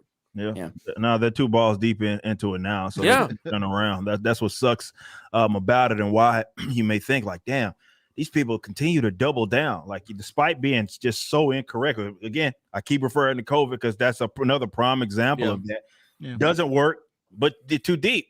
They're too deep. Doesn't work. All right, fuck it. Do it again. Do it again, even more. Because it didn't work last time. This is where we're at with these types of people. That and to Ryan's point. And it's perfectly put that it was 2016, which turned a lot of people into this deranged lunatics. And you started to find out some people that folks really valued are not nearly as smart as what you may thought they certainly were, because these people are so public with their political positions. And, look, they're fucking stupid. They're like, these guys don't know what the hell it is that they're talking about. But that's what they felt was the crowd of people that they wanted to appeal to. So they have nothing else. So this is why sometimes it may have to get worse before it gets better. These people may have to drive everybody off and everybody away before this gets better, but they have nothing else. They committed to that crowd of deranged lunatics that don't know no better. They committed to them, and they're not turning around. Unfortunately, they're going to continue to double down no matter how many times they get ratio, because they have nothing else. Because to Garrett's point, now, because it's going on for too long, it's like the little kid. Telling off a lie to his parents or something about, if he stole, took a cookie out of the jar, and now he's coming up with this outrageous ass story, and he's already committed to it. So the story just keeps getting more and more outrageous because he's already there. He might as well take it all the way. And that's where Hollywood and a lot of these people are at. But one of the things that always amazes me is that no matter how crazy the story is, the left keeps it alive. And my wife's told me, I'm all right, I'll keep it down. My wife's like, you're screaming. One thing that always makes me laugh is that, like, when we go back to U.S. soccer, for instance, they sued for equal pay, and the judge looked at their contract and said, you actually make more than the men. Overpaid. Matter of fact, you make a lot more than the men. And then they said, well, during the COVID year, the men made nothing. You guys made millions of dollars, and you're suing for equal pay? It doesn't make any sense. Right. And they still are going on with that lie that they're being paid less than the men, when it's a factual matter in a court of law that they're not. They are the ones overpaid. Matter of fact, if we're talking about equal pay, they would have to get paid less. Yeah. That's how bad it is. Yeah. And they got asked. They got asked specifically. Yes. Again in the negotiations. Again, they got asked. They got offered the same exact deal as the men, and they turned it down. Yes. Yes. And the problem is that when you tell people those inconvenient facts, I call them the inconvenient facts, they actually got paid more. They actually turned down the same deal. And you say, what do you guys think about that? Oh, well, it's a deeper thing because women have been paid less for the past 100 years. I'm not talking about 100 years. I'm talking about this particular instance where these women who are making millions of dollars more than the men are saying they're being discriminated against. Can we agree that's not true? And they won't even give you that. And that's the problem, is that no matter how crazy these facts are, we literally talking about a BLM riot with a guy who's screaming the N-word. That's the guy who's being held as at the Martin Luther King of the BLM rallies, right? That's Martin Luther King, the pedo who's screaming the N-word. That's the Martin. That's their hero. Where was our world now? Where was our world? What Eric July said, it is like a little child. It's like a toddler. Whenever they lie to your face, and it's so obvious. Like I can literally see that you are eating candy. You have chocolate on your face. They're like, I didn't eat no candy. I don't know what you're talking about. It's mostly peaceful, and there's fire in the background. It's the exact same situation. Exactly. And it's like so obvious if you're an adult, but to them they're like, oh, what are you talking about? Yeah, this is peaceful. Yeah, what you see is not. It's textbook gaslighting.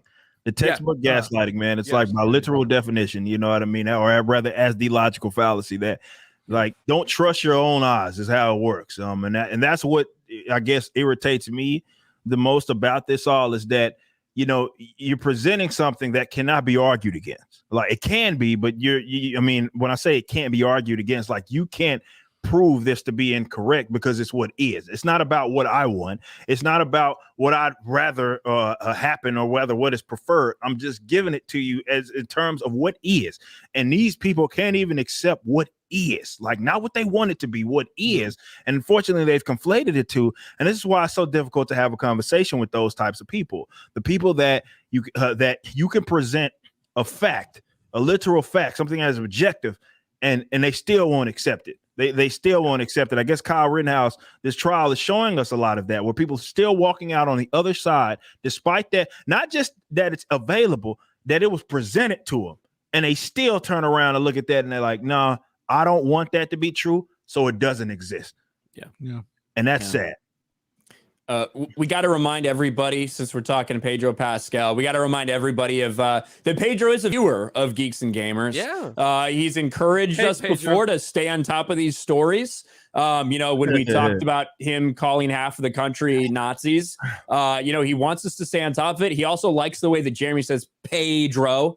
So there you go. I don't know if you like the way people are pronouncing your name this weekend. I don't know if you like the fact that they just decided to take the R out of your name. I don't know if you like that pronunciation, Pedro. Maybe you like the way Jeremy says it better now.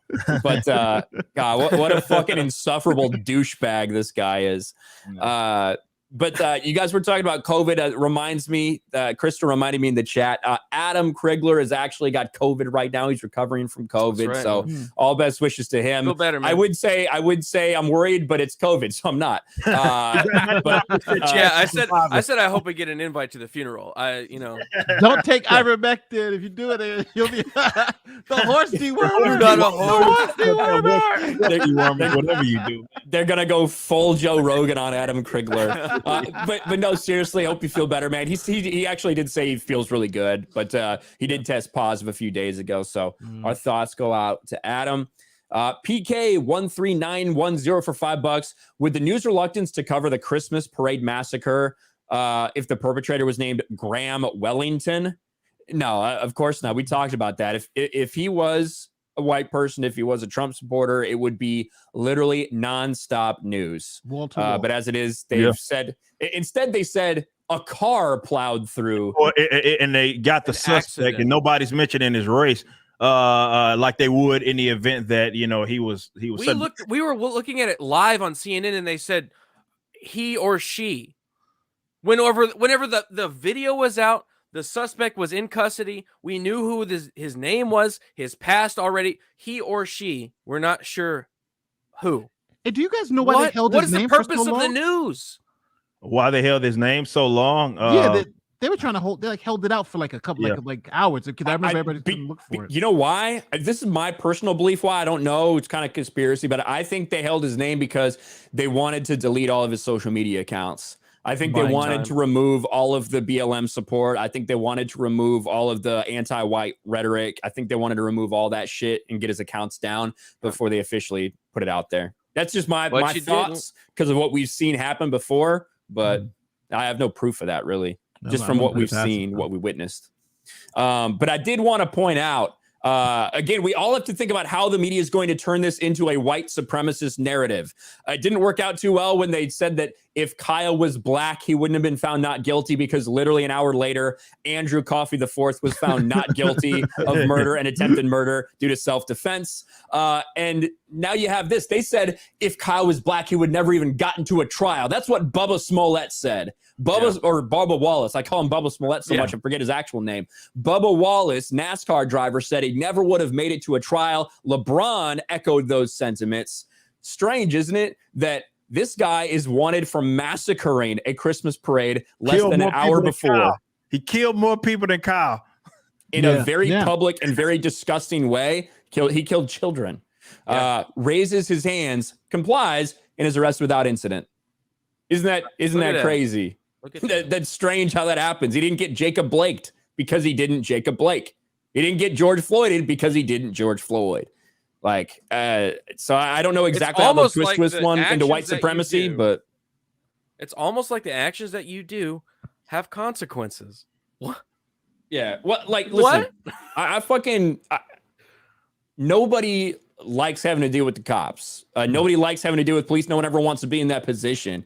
With that being said, even if I don't agree with the reason I got pulled over, even if that's the case, like, you also have to know that that person in the line of their job encounter a lot of fucked up people that don't know what's going to happen. So you know what I do? I keep my hands on the steering wheel and I say, hey, yes, just so you know, I do have a concealed carry permit. I've got it on me. I got my weapon on me and all that. And to figure out what exactly needs to happen, just because you never know what can happen.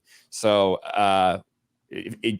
suicide by cop is sometimes the things that happen, or sometimes it's just, you're just so damn dumb or that you're running and you don't know what else to do. I don't know what the hell these people are thinking sometimes. Well, again, it's all about narrative. I mean, we know white people get shot the fuck up all the goddamn time for less more issues. I've covered on my channel specifically. I remember going through an instance where I spent like a month just specifically covering these stories that I know nobody had ever heard of. Guy answered his door, for example, cops on beating on his door.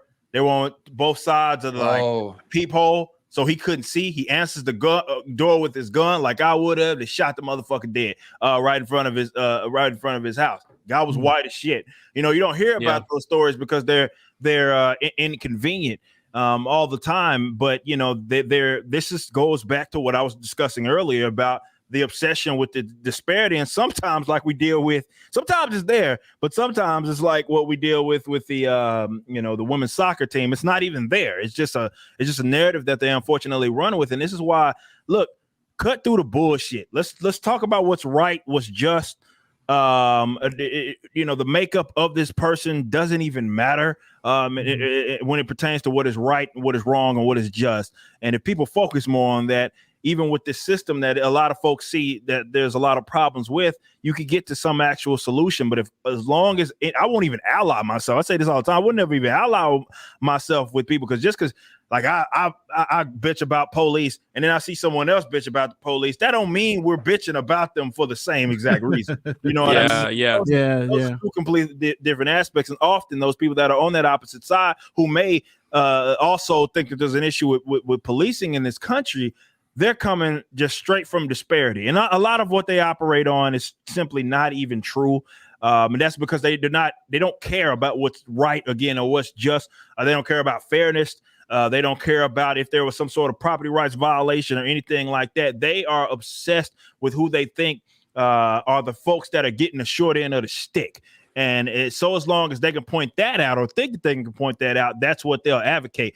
Like I said, if we were all getting, or they felt that we were all getting our asses whooped equally, they wouldn't have no problem. Hell, you saw that with COVID. They ain't got no problems in the defund the police cats. Ain't got no problems in the cops to whoop on your ass for violating whatever COVID rules that they have out there.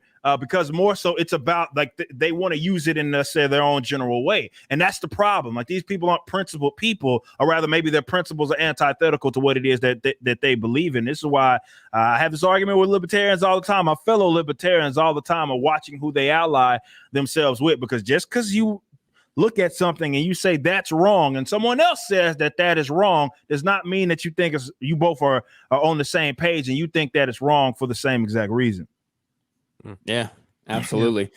Lisa for $5. Thank you for that, Lisa. Insanity Pepper for $5. Rosenbaum, Gage, and Skateboard Guy all had a duty to retreat from Kyle. It was assault. Like that's what it was. They were trying to kill him. Gage was pointing a gun to his head when Kyle somehow got off a shot and turned that bicep into a unicep. He's lucky as hell he shot when he did. And obviously Huber was trying to knock him out. We've seen over and over again what happens in the middle of these riots when people are on the ground, when the wrong people are on the ground. They get beaten, they get bloodied, they get killed. Yeah, that's the bottom line. Kyle did what he had to do. And the one thing I do love about that trial is the defense. This was the brilliance of the defense. They got Gage Grosskreutz to say you see what Kyle's on the floor and somebody's hitting him in the head with a skateboard. As a paramedic, wouldn't you be concerned that could cause serious physical injury? Right? He's like, yeah, that could kill him. Right? He's like, yeah, and it was beautiful that the prosecution's witnesses literally prove self-defense. They're like, let's have Gage go. And then at the end, they had poor Gage Grosskreutz. That was the worst day of his life. He's like, so he only shot you when you pointed the gun at his head. Yes. Okay. Correct. That's all we need. Thank you. Yeah, that's crazy. Yeah. Now I'm hearing that Trump met with Kyle Rittenhouse today. Yeah. You guys seen that? Yeah, I saw the picture. I'm just seeing it now. I mean, it looks real to me. Krista just put it in the private chat. Let me pull this up here. I don't know. I mean, it looks real enough. Yeah. There you go. Look at in the background. It's got fucking Kim Jong-un. But there you go. And with his family here. That's a terrible fucking. This looks worse than the goddamn the photo evidence they submitted in court. That looks so pixelated. Great focus. I like it. But yeah, there you go. Kyle Rittenhouse and Donald Trump today. And to his credit, Trump, when asked about this over a year ago, as opposed to what Joe Biden did, saying, well, he must have been a domestic terrorist, white supremacist. He said, listen, I don't know. We're going to let them investigate it, but it certainly looks like he was defending himself, but I don't know. We're going to have to see what happens. We're going to have to see what plays out. And his instincts were right on. His instincts were also right on when he was talking about the Robert E. Lee statute and said, who are they going to come for next? George Washington and Thomas Jefferson? Because we had in New York, Nate. Look where we are. Thomas Jefferson's statue was removed from City Hall because he was a slave owner. Thomas Jefferson. They got good old Tom. They're going down the list. They're going down. Which he freed his slaves. He freed slaves during his life. He was the one that was advocating to abolish slavery all throughout. That was his big thing. That's why they had to they had to edit the Constitution like 80 times. He added all men are created equal. Yes, and they were trying to take that out. Yeah, they were trying to take that out. It was interesting because I think people fail to realize the morality that we live by today is so much different than what it was in the 1700s, right? Yeah. It's the way people lived, and the fact that they're judging those people or those figures on the morality of what we do today, I think is missing the point of what happened and how and the world that those people lived in. And for instance, there's a story of when Thomas Jefferson went over to France and in Paris, he actually asked his friends, he actually wanted to free slaves. He said, hey, you guys want to, I'll let you go. You guys can go. And they weren't even slaves at that time. And they chose to come back to America with him. And those stories are lost in history because I do understand America has a horrible past when it comes to race relations, but that doesn't deny how far we've come. Like, look, if you really think about it, we've gone from slavery, right, where black people were not considered equal. The Supreme Court ruled that we were property, till today, where you can be anything you want to be. This country has given you the opportunity. Matter of fact, we got people coming from other countries coming just for the opportunity to be where they want to be here, right? And I tell people this all the time. if you're a black person born on the planet, there is no better country for you to be born in today than the United States with all its flaws. If you were born here or Zimbabwe, I bet you $1 million that person in Zimbabwe would want to be born here today, no doubt about it. And I'll show any other country on the planet, pick it, because I still think you'd be better off here in the United States. And I think the left just doesn't see that, doesn't see what we have, and always want to say we don't have enough. But no, I understand we want to make it better. But we can still appreciate the journey that we've come together as a people, the rights that we've seen together as a people. That shouldn't be forgotten. That shouldn't be like we're all still racist. No, nobody's out there. When black people go for jobs today, nobody's discriminating them. You're black, so you're not going to get this job, right? You're this. It's illegal for them to do it. Hell, in a lot of cases, that happens in such rare cases. But if you look at the left, they say that happens every day, right? That's happening to everybody. They make it seem like a pandemic, and they want you to believe that the America that you live in today is the same that it was in the 1950s. And one of the biggest issues is that voter ID. I did a video on voter ID, and I did a deep dive. So I was arguing with my wife. I got to keep it quiet, but I was arguing with my wife. So she was like, voter ID is, it's racist, it's racist voter ID. I was like, babe, let me look into it. The first voter ID law that was passed nationally was actually passed with more Democratic votes than Republican votes. It's called it was passed by President George W. Bush after the 2000 election when they had that whole mess. They passed the national voter ID law.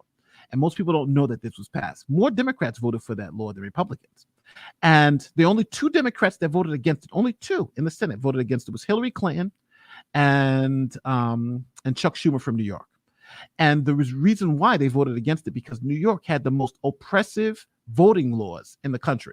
They were more oppressive than those in Georgia where they have voter ID laws. And right now, as of today, it's easier to vote in the state of Georgia with their voter ID laws than it is to vote in the state of New York.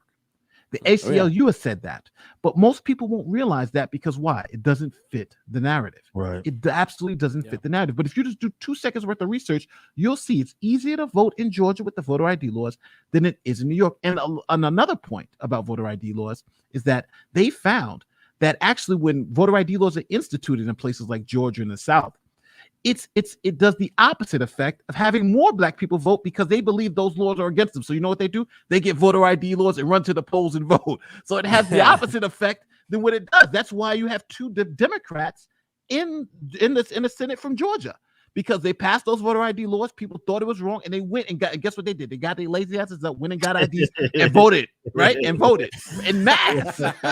Voter ID laws didn't hurt; it helped, right? And so all of these things are political games. So next time you see voter ID laws, the reason why the Democrats push that is because they know that if they push it and say these are racist laws that are going to affect you, those people are going to get up their ass, get those IDs, and do what they need to vote, and then you're not going to have the problem. So don't be played, don't be fooled. Just do just a little bit more research, and you'll see the truth. And the truth is just a lot of times it's not what you think it is. And it's pretty ironic too that it's also more difficult to vote in Colorado than Georgia, which is where they moved the MLB All-Star game because it's so racist. Please take all the money away from these businesses in Atlanta and put it all into Denver. That's really helping black people. There you go. The whitest state ever. They're all riding bicycles and shit up there in the mountains. Seth Trollins for $20. Happy to catch the show on a day off. Ate some stale bread sandwich from Subway, but hanging out here and chill listening. Shout outs to Nate the Lawyer and Quarter Black. Thank you, Seth Trollins. I never watched wrestling anymore, but I did see Seth Rollins got attacked by a fan. Yeah, that was crazy. Got attacked by a fan who just came out of the stands and started beating on him. Like a ref had to come down there and get in between them. People they didn't know if it was real or not, obviously. But so it was real. It wasn't. Yes, it was real. It was like an actual person came out of the stands and actually was like punched and fucking not beat up, but took him to the ground and shit because he wasn't expecting it. So, Alex McCarthy for $2. Your Honor, too much havoc on this stream. Havoc. Thank you, Alex McCarthy. Happy belated birthday to you, buddy. I know it was your birthday the other day. Eric Bailey for 20. We have unfortunately reached a day and age where certain individuals want to make justice see race, color, and gender. They don't want blind justice, and they don't care if they're making new injustices to fix past ones. Hail all. Thank you, Eric Bailey. It's 100% what we've been talking about right there. You know, like that is truly what's going on, not only with the media, but also with some people that are infiltrating the judicial system. And it's very unfortunate. Infiltrated. It's already been infiltrated. It's so funny because now we live in a world where your gender is kind of like whatever you say it is. So, you know, I can call myself whatever, and now you can actually be transracial too, right? Because now that you can be like, you know, I can identify as white, you know, if I want to. Yeah, it's like wouldn't help you with your college application, but yeah, no, it would actually be, it would be a benefit. Still got to check those boxes. but what it's like we actually live in a world where facts really don't matter anymore. Right? Yeah, that's true. They really don't. Were you born a man or a woman? I feel like both. What? It's no scale, man. Yeah. Today we are in a post-fact society. That's what it is, because it doesn't matter. As we've seen with Kyle, like it does not matter if you put all this evidence in front of the people. They're going to report it the way that they want to report it. And you know what? That may be hurting them. Brian Stelter only had 500,000 people watching his show. Which I believe is just every TV in every airport in America. Those are probably the only ones that had it on. But still, like, they're allowed to get up there and continue to push this bullshit, even though with diminishing returns. Yeah, it was funny. He actually got better ratings when he took a vacation from his show. Probably didn't feel too good about that one when your show gets better ratings when you leave. But it's just insufferable. Just a rough life for that 35-year-old man. Hoosier Hawk for $5. This goes way beyond race. He violated terms of his current bail, and they gave him another bail. Nate, can you comment on that? That's crazy. Yeah, I still think that's insane. But again, that's you know, that's the liberals. Cash, you know, let's reform the bail system. But again, the pendulum just swung too far. And people like this now are who they're letting out, because you know what's going to happen? Those legislators are going to get back because of this. And now you're going to have the law change back to, you know, let's redo the bail system, because we don't let people like this going out there doing these things. And I still think I really am still upset that the news media has been protecting this killer as they've been protecting, because, you know, we don't know if, again, like you guys have been saying, which is totally on point, if this was the MAGA bomber, for instance, we knew everything about that guy like the same day. Okay, this is his affiliations. We got to see his truck. We knew this guy is MAGA all the way, and he supported Donald Trump. And, you know, he may have talked to Trump one time, so we got to really be careful. With this other guy, we know he's BL, and we know all that stuff, right? But the news media is trying to hide it from us, like some type of secret. But it's no secret, and that's why when you take those polls and people say, you know, like 99% of the people don't trust the media, it's because of things like this. They're not telling us the truth. Yeah, absolutely. People are waking up. I think the pendulum is swinging back, and, you know, they've got so much power right now over just kind of culture and what reality is, that at this point, I think people are kind of starting to wake up and going, maybe it's not all what they say. Maybe I should get it from different sources, and they are. So, and that's good. And I think in a lot of different areas where people are kind of waking up to this kind of fact. So I'm more white pill than before. Yeah. I kind of think of it as like, if a boat is like rocking back and forth or something, you know, that fucking scene from that one Pirates of the Caribbean movie. I almost think about it like the boat is still like tipped over, but more and more people are coming over to the side to get it to tip right back. But it's not at that level yet. We're so far there that even though the majority of the people are on this side, it's going to take more than that to get the mainstream media and Hollywood and everybody to actually change, for it to actually shift the pendulum. That's kind of how I look at it in my head, because they have so much power and so much influence, and they're so stuck in their ways that's what it's going to take. It's going to take a vast majority of people waking up and rejecting them for something to happen. But you know, money is the thing that's going to turn it around. Like what's happening with Marvel. Like the last couple of movies, that money is, at the end of the day, it's about what's going to bring us bank. That's what's good. That's what's changing Star Wars up. Money, right? Because at the bottom line, those people who are at the top are going to be like, yo, you're not bringing in dollars, and it don't make no sense. Yeah, so like we got to change the game. It's only sustainable they're willing to operate at a loss because they think in the long term, or they thought in the long term, this was something that was going to be beneficial because they unfortunately believed that the Twitter, Instagram universe was representative of the world at large until it wasn't.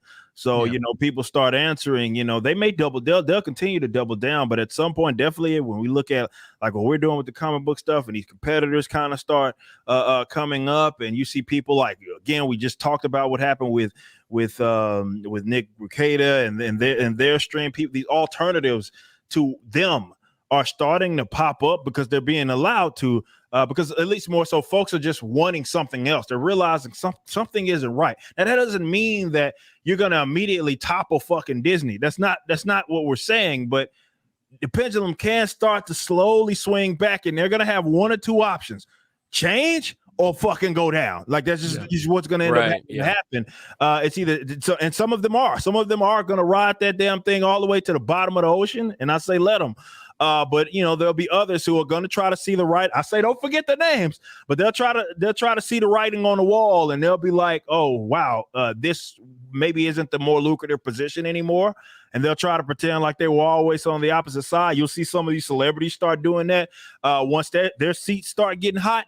But you know, we'll see what happens. But it is a white pill moment, at least for me, when I see something like what we saw with Nick Rekieta in this stream, which is something that's very special, and it shouldn't be dumbed down by any means, or rather looking at it like it was just one instance of something that was so unique.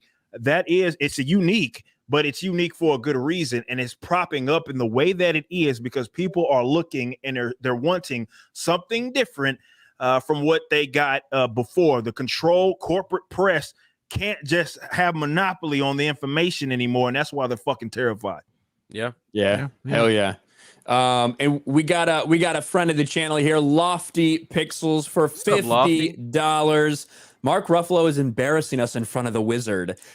Great stream, guys. Yes, thank you, Lofty. Yeah, a little Doctor Strange reference there. But yeah, like Lofty, appreciate it, dude. If you guys don't know, Lofty Pixels is the guy behind Quartering's magic, the memes in Quartering's videos. Some of the edits that he makes are just absolutely incredible. The best work he's done recently, I do think, was the Richard's hard R moment when he edited that. That was perfect. But no, thank you, Lofty. Didn't have to do that, dude. Thank you so much. Make sure you guys go follow Lofty Pixels because he's got his channel as well.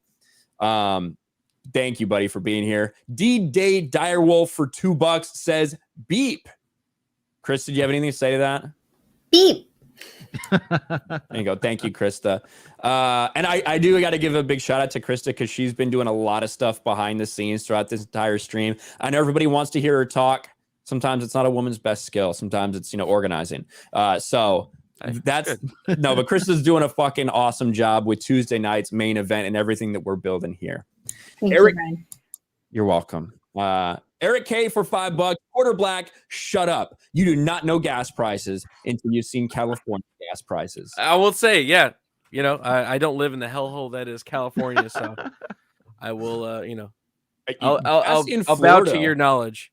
Gas in Florida is just a little bit cheaper than gas was when I left California. That's how bad it's gotten just across the country. It's $6-7 in some places in California right now. Wow. Slowly coming back down just a little bit, like 5 cents here and there. But yeah, it's still way over than what it used to be.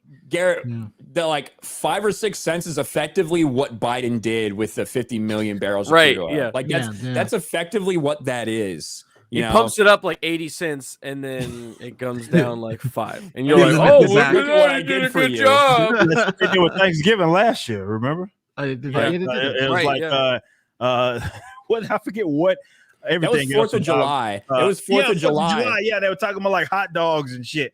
Was what it was. And even though everything it goddamn went up, and they're like, oh, look at you saved 40% here. Hot dogs. 40 cents there. What the fuck are you talking about? Everything else costs more. Talk about hot dogs and shit. But that's the thing. They were bragging about wages. I think Crowder was talking about this today with you, Quarter Black. They were bragging about increased wages for Americans and like up like 0.5%, I think that's what it was. But in like a month. But in reality, inflation in that same month had gone up 0.9%. So in fact, your money was worth 0.4% less of that money that you were getting. So yeah, thanks for bragging about increase in wages. Unfortunately, inflation's up, everything's fucking up. This country and the little Keynesian economists think you're all fucking stupid because they'll brag about that type of stuff and concede it or act like it's a win or victory. Despite your goods and services going up, so you don't have the same amount of buying power. But hell, according to the economists, they are like, I mean, the economists that is in the magazine, they're just utterly confused that this inflation actually happened. Nobody saw it coming. They said, like, oh man, it all depends on who you've been listening to. Yeah, because it's like you can't just spend $1 trillion and think it's not going to have no effect. Yeah, exactly. No. It's paid for. Oh yeah, that's right. It is paid for. It's a wash. Your eyes don't believe your lying eyes. Is how it happens. Yeah, like obviously anybody with half a fucking brain knows that, you know, when you put on an upward of, I believe in the last couple of years, like 40% of the fucking money supply was all printed in the last last couple of years, and then you have like, you know, to Nate's point, multiple $1 trillion stimulus packages that, of course, is going to have an impact. But according to the little Keynesian economists who move numbers around and shit, they thought it was going to be a wash, and now they're surprised that the inflation is the issue that it is. Even though like every fucking Chicago or Austrian economist, those aren't the people that get those government jobs. They all knew this. They all absolutely knew. And I say this as a guy that went to school studying economics. It's a quack fucking thing if you're learning about it from them. Because they're not going to teach it legitimately unless you look up and go to Texas Tech and get like Bob Murphy to be your fucking professor. But all the usual guys are going to be the people the same folks following the same school of economic thought that get the government jobs and try to move numbers around and say, oh, we got a 10-year plan and this is how much it's going to cost. They can't possibly fucking predict that, but they try to. And unfortunately, there's a lot of people that actually believe them when they come up with this sort of stuff because they think you're stupid. They think you're fucking stupid. Yeah. Let freedom ring for $5. Nate the Lawyer 2024. Let's go. I've seen that a lot in the chat, actually. So there you go. I got too much bad stuff in my past, so they'll tear me up, right? Yeah, I know. Too many mean tweets. I mean, someone with a bad history, or that's fuck porn stars, or say grab women by the pussy. They can never get elected president. Yeah. Yeah. That's what Trump. Are we talking about Joe Biden? I thought you were talking about Joe Biden.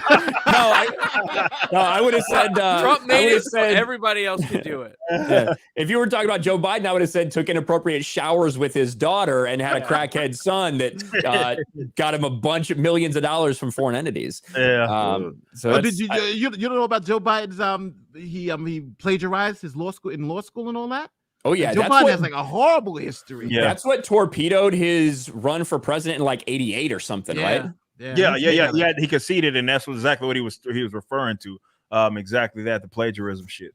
Well, he's been making up shit for a long time. Like that, he's so old. He ran in '88. Yeah. And he ran again.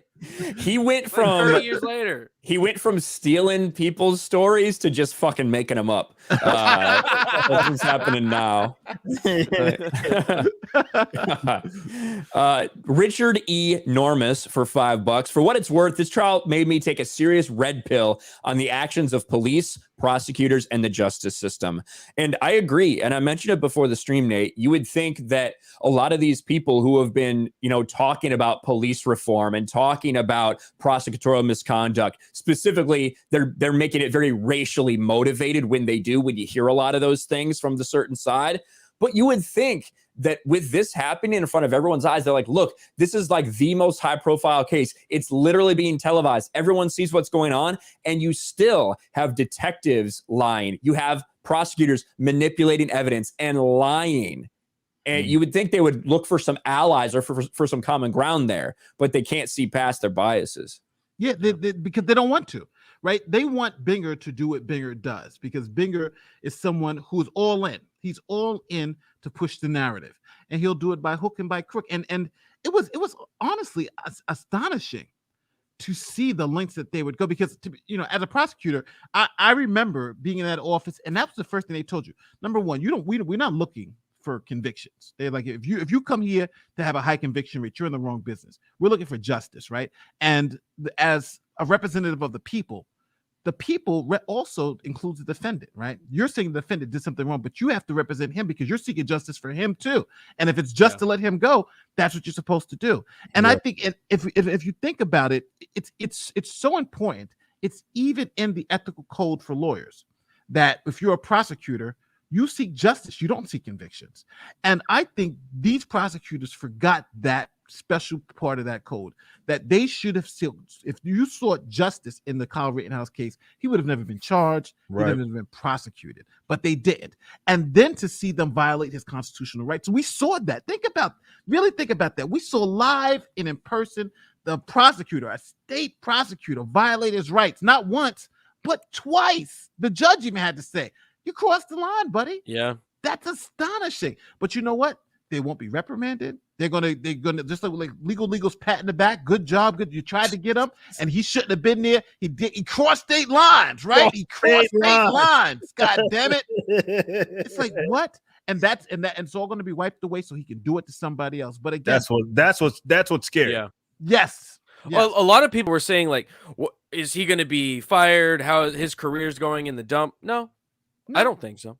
He's going to get fine. a pat in the back and go ahead and get somebody else, right? The next guy, it won't be so big, so you can do all this stuff, and nobody's going to really care. No cameras are going to be on him. Because just imagine, that's what they did on national TV in front of everybody, so all to see. Yeah. Just imagine what they're doing. That's what me and Nick talked about on Sunday, and he was talking about, like, dude, this type of stuff, unfortunately, happens, and obviously it's not maybe in the public eye to people across a lot of different aisles, different races, and all that. Obviously, we don't know about it and we don't see about it because, to what Nate is mentioning, like they seem to have forgotten that aspect of that. You're not seeking these convictions, you're supposed to seek what is just, and a lot of them have lost sight of that, of course, because I know Nick, he alluded to, like, it's a career maker for him, right? Like, these people get this, he nabs this, he ends up becoming a judge, or he ends up becoming this, and he becomes that, and he was probably more thirsty for that than he ever was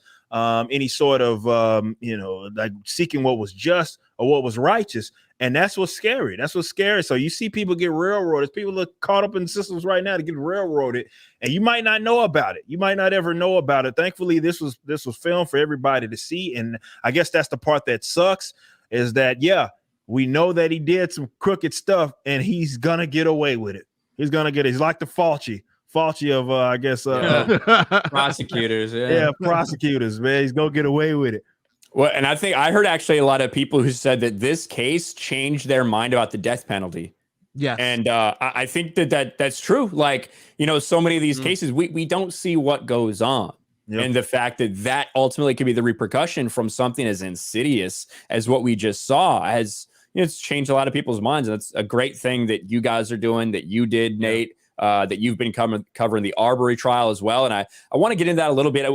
We'll take a break on Super Chats for a sec. We will read them all, guys. Do not worry. Something that you specifically have been doing in the law tube sphere is covering the Ahmaud Arbery trial, which I think if Kyle Rittenhouse hasn't been at the same time, this would probably be a much bigger story. And one where the media also wants a very specific outcome. But for those of us that maybe haven't been paying as close of attention, what's kind of the down low on what we've seen, what everybody thought before the trial, and kind of what we see now that both parties have rested their cases and the jury's currently in deliberations? All right. So the original narrative that came out was you had a young black man who was an avid runner who was running down the neighborhood one day. In Timberland. And well, these were tennis shoes this day, though. So that was something that had to be changed. This day was tennis shoes. And he just happened to be running by, and he felt thirsty. And he went into this house that was under construction and looked inside and walked out and continued on with his brisk jog.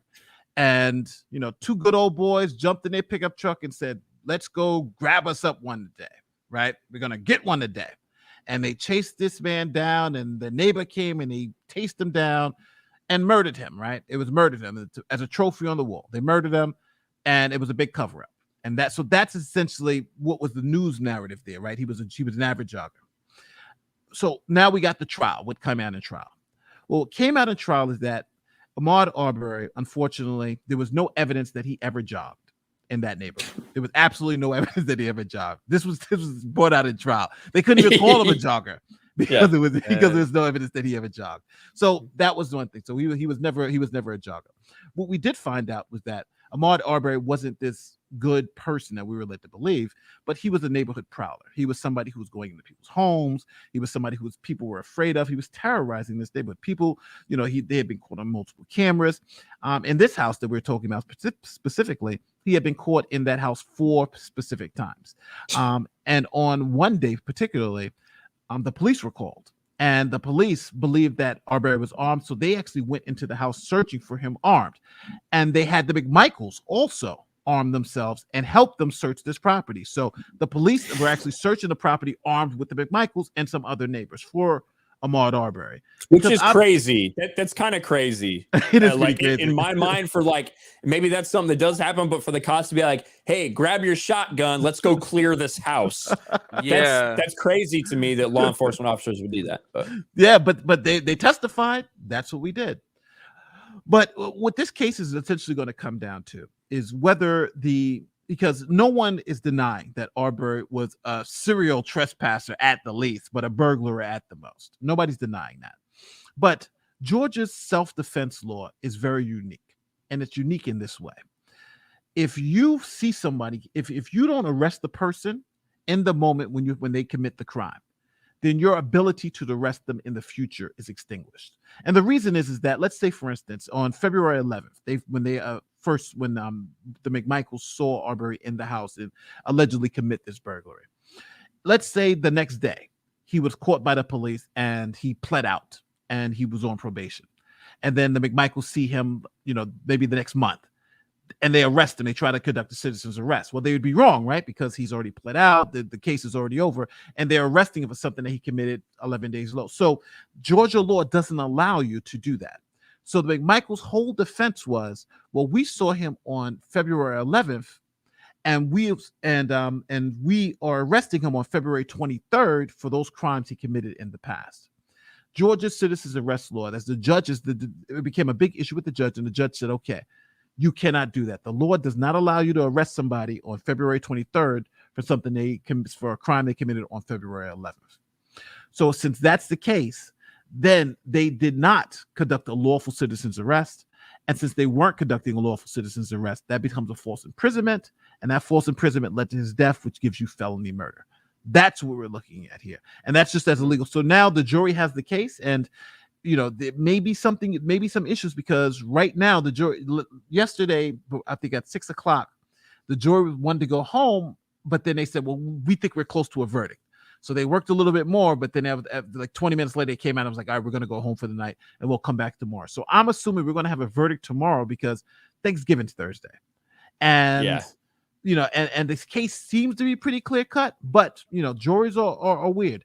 Right now, the only way the McMichaels are going to win is if the jury essentially ignores the law and says, we believe they were conducting citizen's arrest anyway. If that happens, then that's what they call jury nullification. But no one knows how this jury is going to go. But right now, I think the defense attorney did a very, very good job of exposing who Ahmaud Arbery really was to that community. He was somebody who was terrorizing that community. And that's something that the prosecutor even had to own late. But then I think the prosecutor did a good job in showing how the law, in this case, how the law wasn't on the McMichael side, and how they still violated the law that led to someone's death. So those are the two things that we have here. And both can be right? Arbery could be a violent, prowler who's looking and doing this to people's homes, but the McMichaels could just be people who are trying to make an arrest but did it unlawfully that led to his death. And that seems to be what happened here. Yeah, absolutely. And a lot of it comes down to what the defense decided to use to argue. Yeah, that was bad. Like the defense, which actually was, I thought, I didn't watch nearly as much as the Rittenhouse case, but I fought a lot of your stuff. The defense seemed to have a very competent argument that they were building around, but it was all surrounding a misdemeanor. That was the problem. It was surrounding a misdemeanor. They saw him commit this crime that is in fact a misdemeanor, and that's what they were using to conduct a citizen's arrest. In the course of this citizen's arrest is when everything went bad, and they ended up shooting him. But unfortunately, the law, when it's read, at least how it currently is, I don't know how it was a year ago, whatever, but when it's currently read, you are not allowed to pursue a citizen's arrest for that type of misdemeanor. Correct. Yeah. So that is a big problem because, the judge let it go. The judge didn't make a ruling on it. He said, we're just going to explain it and let the jury decide. Yeah. Which, as we're seeing, that seems to be how a lot of judges like to do things, evidently, in jury cases. So that's a big thing. They built their case on that and even admitted, they submitted into evidence and testimony that they had witnessed him committing a misdemeanor. Yeah. But if that's your argument, it doesn't work with the way the law is written. Yeah. But who knows what the jury is going to do. But it is definitely not some case of 3 white guys that just went hunting for a black kid. No. Like that's absolutely 1000% not what There's happened. Context. There's still people trying to call it a lynching and stuff like that. No. Like think about, and I think it's important to note, the police had looked for Arbery for 2 months, door to door. They were going around with his picture. Have you seen this person? Have you seen this person? For about 2 months looking for this guy. So this wasn't some just random guy that they were after. Yeah. This is a guy who was going into people's homes in this neighborhood. People were afraid of. People weren't letting their kids out at night because this guy was in their neighborhood. They kept catching him on camera. So that's and that's what I think the jurors have to struggle with, because if I was in that neighborhood, I lived in that community, I would say, you know what? I would want somebody to stop this guy too, right? We want to. Why does he get the right to come into my house and terrorize me, right? But then on the opposite side, there's the legal side that says we don't just, we don't kill people for that. We call the police and we get them arrested. So, and I think it goes back to the thing that we were talking about earlier, where when the police don't do their job, who do you call, right? Batman's not coming, right? We call each other, and is it wrong when people just have enough and say, we're going to try to protect our own? Because that's what essentially what the McMichaels were trying to do. And again, it ran afoul of the law, and yes, there should be some consequences, but the media hasn't been giving you the full story. And now that you have the full story, I think people's opinions of the case may change. Now it's not going to be, don't get me wrong, they did say the N-word when they killed them over the dead body, even though that's not in evidence. They did say the N-word. And yes, I think that's going to color everybody's opinion of them as individuals. But at the end of the day, that doesn't mean they didn't have a right to self-defense. And if their citizen's arrest was lawful, they would still have the right to citizen's arrest in that context. But I think they're a loser. I think they're going to lose. But I think understanding the context behind everything gives you a better perspective of why they're going to lose and what the case is really about. And also, I forgot to mention this. Ahmaud Arbery's mother said the reason why he kept going into this house, multiple times at night was because, and we're talking about in the pitch back so you can't see anything, is because he wanted to build a house for his mother. So he was looking inside the house at how it was built. That was her excuse of why he was going in there all that time. Is that the excuse that who told her that one? Was it Al Sharpton or Jesse Jackson? I don't know who told it to her, but that's what the news was reporting. I was like, that's the excuse? You couldn't come up with that one better than that? So it just is what it is. Yeah, it's definitely not exactly the case the mainstream media tried to tell you. So I appreciate you letting me know. You are going to be doing a stream tomorrow, like 9 Eastern or something, right? Yeah. Well, I'm doing verdict watch. So whenever the verdict comes down, I already have it set up. So I go live as soon as the verdict comes. So if you want, just just hit that set reminder. And then when the verdict comes, I go live and you'll watch the verdict with me. So that's what's going on tomorrow. I'm hoping the verdict comes tomorrow because I'm thinking these jurors are regular people. They are looking at that. They're saying, well, we don't want to come back on Friday, Black Friday. I want to be online for the super, 55-inch TV. This could be the case where if there is some split, they come back at like noon and say, I got a hung jury. Sorry. It's like you guys been deliberating for like we got 8 some hours turkey and it's hung. Let's go. Yeah. So we'll see. Where was I? Bachi Puinen for $5. Biggest problem, peeps on both sides of the aisles, they idolize politicians. They are not gods. They are servants to we the people. Hashtag libertarian. You're absolutely right. Kate C, aka Snake Plush Kitten, for $10. The left is becoming more and more fearful as blacks and Hispanics are waking up to the left's empty promises. This will push them to become even more corrupt to hold on to power. And that's kind of what I said, like with the media and with Hollywood. I think that it's there since they see them start to lose.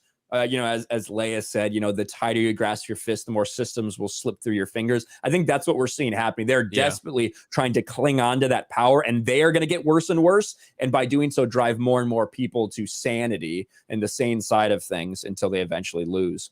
Yeah. Nickel dime for $5. If Rosenbaum's family can sue the city of Kenosha, then can't the store owners sue the city for allowing arson and looting? No, this is a famous Supreme Court case called Castle Rock, where essentially the police don't have an affirmative duty to protect you. And it's the argument of scarce resources, right? The police only have a limited amount of resources, so the government can deploy them however they want. And the court can't tell the executive to protect this property or protect this property. So the police do not have, and it was actually written by Justice Scalia, where the police don't have an affirmative duty to protect you. But but they generally do, but they don't have to do it, and you can't sue if they don't. Yeah, because it's like Superman. Superman can't save every single person, right? Yeah, you can't save everyone. So it's not like you can sit there. And that's why you shouldn't rely on them. Yeah. Yes, that's why we have a Second Amendment. That's why. Exactly. Gunblade Knight for $5. Hey, Quarter Black Garrett. If you want a State Line shirt, I believe Actual Justice Warriors selling them for now. Really? He does. He has one with he has someone with a gun and a line and State Lines. I was like, oh my God. And we also got a super chat a little bit after that. I'm trying to look for it. Oh, it's from AmericaShirtsAreFirst.com for $5. Says, I just made State Lines t-shirts. Show everyone how ridiculous this whole argument is with this shirt and the St. Kyle shirt. Use ST Kyle for 15% off. There you go. A lot of people in the merch game right now here in the stream. State Lines, baby. State Lines. Rusty Shackelford for $5. Confession through projection. Viva. Yes. That's my boy Viva's line. Yeah, Viva's awesome. They've obviously, everybody that's been involved with LawTube has just seen an explosion. It's great to see. Legal Bites is killing it. Hogue Law, who I've been watching him for forever because we both had issues with Naughty Dog back in the day. So yeah, good to see him blow up as well. Did you see him go after his boy Legal? He had Legal hard today on did Twitter. He? Yeah, he was like that video. He was like, nice. 80% of this video is good, but he's like, you're misinforming people. 20% of this video is just BS. I was like, wow, Hogan. I didn't even see that, but that's basically what I said. Yeah. It's like he does lay stuff out in a reasonable way, but then he is very slimy about what he intentionally leaves out or leads people to believe. Yeah, that's the disgusting part of it, because it's obvious he knows better, but he's trying to trick low IQ people. Yeah. RSC Elman for $5. So Second Amendment is only in your home state. You can only defend yourself for someone in your home state. Are people this stupid? Happy Thanksgiving. Thank you, RSC Elman. People really are this stupid. Yeah. Silence Do Good 1776 for $2. Rittenhouse meets with Trump. It's all over Twitter. Yeah, and we checked that out. He put out a statement, actually. He was on Hannity's show tonight. So Trump he's a great kid. He's a great kid, all that stuff. So that's going to be all over the news. J-Mac for $20. My cousin tried the State Lines challenge. He's now in the hospital with an alcohol-induced coma. We're not sure he's going to make it. Please drink responsibly and do not cross state lines. Pours one out. Thank you, J-Mac. Appreciate that. Oh my God. Appreciate the $20 super chat. Bertrand Kurt Russell for $2. Pseudo apt get state lines. Everyone's trying to get us the state lines going on now. Mags for another $10. Thank you, Mags. Nate DeBruin, photo Chad guy from the trial that called up prosecution on changing statements, just contacted Nick Rekieta. Future interview possible. Nice. Nate DeBruin, if you missed, he is the one who looks like 4chan incarnate. Or Kiwi Farms incarnate, just the definition of internet autism. If internet autism was a person, it would be Nate DeBruin. And he wrecked the prosecution, and he got Krause really mad. Kyverdam for $1. Thank you. Lance for 5. All people like Rosenbaum should be airdropped onto Snake Island, kind of like Shark Jail on LWC, but with no chance of escape. Dude, Snake Island. You know about Snake Island, right? No, I don't know about Snake It's an Island. island, I believe in the South America areas. Is it just snakes? Just snakes. Nobody lives on it. It's just a bunch of different species of snakes. Oh, wow. They're like within 5 feet of any location on the island. It's like there's a snake. There's like 5 snakes. Because I remember they had just firebomb the whole thing. But did they have the problem in like it was a Caribbean country that they went there and they found a whole bunch of snakes, so they brought mongoose. So then they had a mongoose problem. So they were like, oh shit, we have to. Let's bring a coyote, or some shit. So much better. So, God, Snake Island. Maybe that's where all the snakes from Ireland went. Dank Burrito for 5. I told someone that the CDC director said you can still pass it on. They said, who is he? Are they a virologist? Well, I'm pretty sure he is a she. At least the director of the CDC that we've seen speaking about so much. The one that lied about the vax and has now changed her tune. But yes. Sparky's Tech Corner for 5. I live in Oklahoma and work in Missouri and cross state lines all the time. Am I breaking the law? Yes. And if you have to defend yourself, you should be killed. That's essentially what the left is saying. No self-defense for you when you cross state lines. Snake Island for you. Like the craziest part would be is like, like there are weird laws state from state, and there is a potential possibility that, like the ironic thing is if Kyle had gone like to Illinois with that weapon that was legal in Wisconsin and like taken it to Illinois, then he would be breaking some Illinois laws. I'm assuming just because of I've spent some time in Illinois and their laws. In Wisconsin, it stayed there. It never went with him to another state. It never left.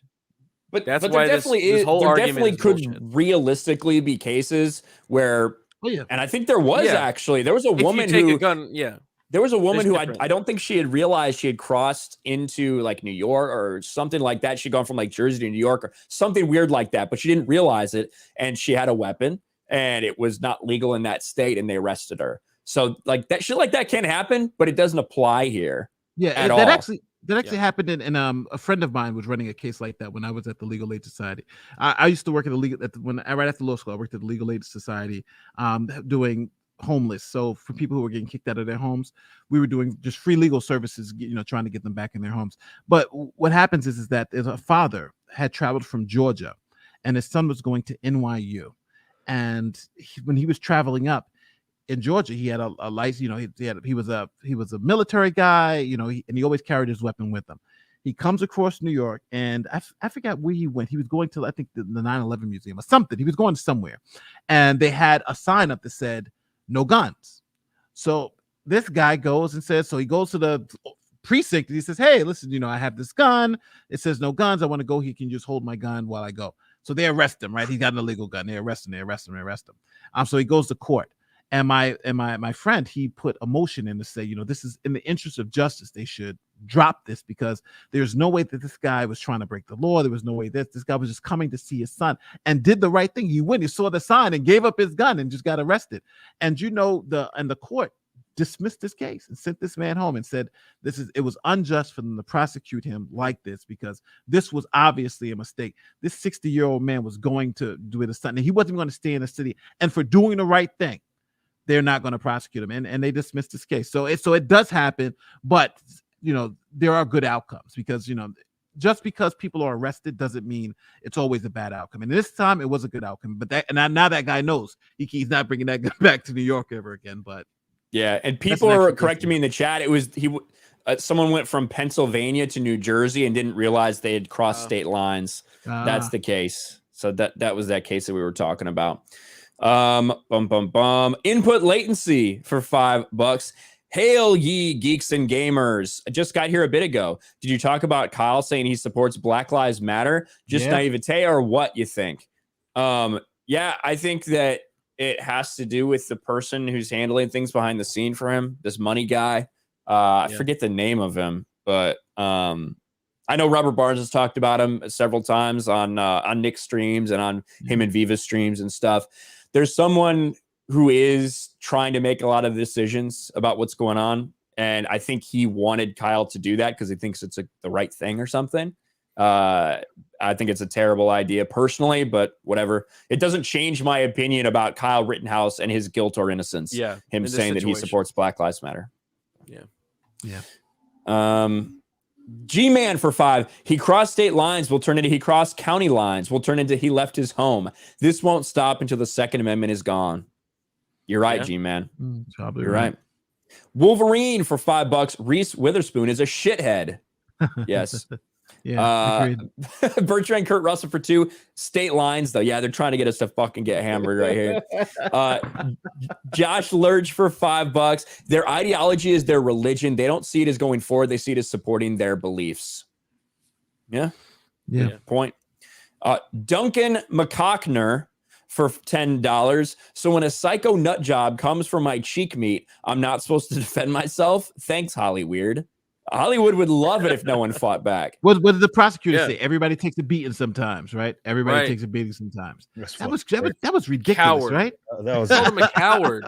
That was Brought a gun to fucking a fist fight. It's crazy how it turned from Kyle Rittenhouse was chasing after Joseph Rosenbaum in the opening to the closing was, well, Joseph Rosenbaum was coming after Kyle Rittenhouse, but he just should have sat there and taken a beating. Should have dropped his gun on the ground and taken a beating, because that's all that would have happened. Yeah, it's so disingenuous. Yeah, if I was defense, I'd just show the clip of the opening of the prosecution. I just feel like that's what I would have done. Yeah, look at their argument. Yeah, they have nothing. And that was the powerful thing about that case is that you got to see I think if any reasonable person just watched the trial, there was no way you could come to a guilty verdict because the prosecution had 2 versions of events. The first version, Kyle Rittenhouse was an active shooter, chasing down people, shot this guy in the back, and went and killed 2 other people, right? That was the first version. That was, then they had all their witnesses more or less tear that version up. And then you had the second version at the end. Well, guess what? Joseph Rosenbaum was actually chasing Kyle, and because Kyle provoked them by pointing a gun at somebody else. And now that's a new story. So to me, that's easy reasonable doubt because I can't believe both of those stories are true. You had either you lied to me at the beginning or you're lying to me now. And if you're talking about the standard is reasonable doubt, you've given it to me by telling me 2 different stories of what happened. Yeah. Thank you guys for all the support. We're going through all these super chats here. City of Champions for $10 says, great to see Nate on the show. It's awesome. I've loved having Nate on this. It's been fucking killer. I'm glad Jeremy got to miss it. Fuck him. Saleek the Geek for 5. Hi guys, big fan of all of you. Nate, do you remember me from Twitter? Saleek the Geek. Oh no, send me a message. You gotta not send me a message. Send me tweet, tag me or something so I can see it. I don't, it's funny. My Twitter DMs are like unbelievably packed now. So if you sent me something, I probably haven't seen it. Yeah. Bertrand Kurt Russell for 2. He or she is a car nationalist and a car supremacist. Yeah, that must be the case. That's the only logical conclusion for what happened in Wisconsin. Of course. Ryan. Assault cars. Gotta take those cars away. Why would anybody need a car? I think we made that joke. What was that when that wasn't it a fucking terrorist that drove a van and ran over a bunch of people in New York? Yes. Yeah. A couple years ago. And we're like, hey, that can cause a whole lot more damage than a fucking handgun can, for sure. So assault with a deadly weapon. Mm-hmm. Ryan Cloutier, I've fucked up the pronunciation the first time, I guess, says last message didn't send. Nate, what is the next case we're gonna watch with you and Ricada? Also, Quarter Black Mug Club for life. Well, right now we got. I think the next one we got coming up is Cardi B. Cardi B is, a lot of people don't realize Cardi B is facing 4 years in prison here in New York. So we got Wait, that. what? I'm sorry, what? You guys didn't know B? Cardi B is facing 4 years in prison. Yeah. No. What? You guys wasn't it what? It was for all right, some dude, right? All right, so about in 2000, I'm not sure if it's 2018 or 19. It's too late, and I've had too much of this. There's too much of this Jameson. But just to break it down, a couple of years back, Cardi B went to a strip club in Queens, New York, where her boyfriend at the time, Offset, was performing. She goes there and comes to find out one of the bartenders was sleeping with her man. So she goes back so she goes on social media, and they have all the messages. The DA has all the messages. They plan out going to beat the girls up and assault the girls. So they plan it out. She actually pays somebody on Twitter and has somebody film it. They go to the place, beat the girls up, and then she's arrested, I think a couple of weeks later, and just given like for assault, because the girls weren't hurt, but it was like a little melee. So she doesn't take the deal, and then the prosecutors then charge her for everything. And so now she's facing 2 felonies and up to 4 years in prison. And they offered her a deal where she would plead to a misdemeanor and more or less be, she would have been done. She refuses to take the deal because I think she might have to snitch somebody out. So now she's going to trial. So she could be facing up to 4 years for beating up 2 strippers at a strip club and orchestrating. I don't have to listen to her music anymore.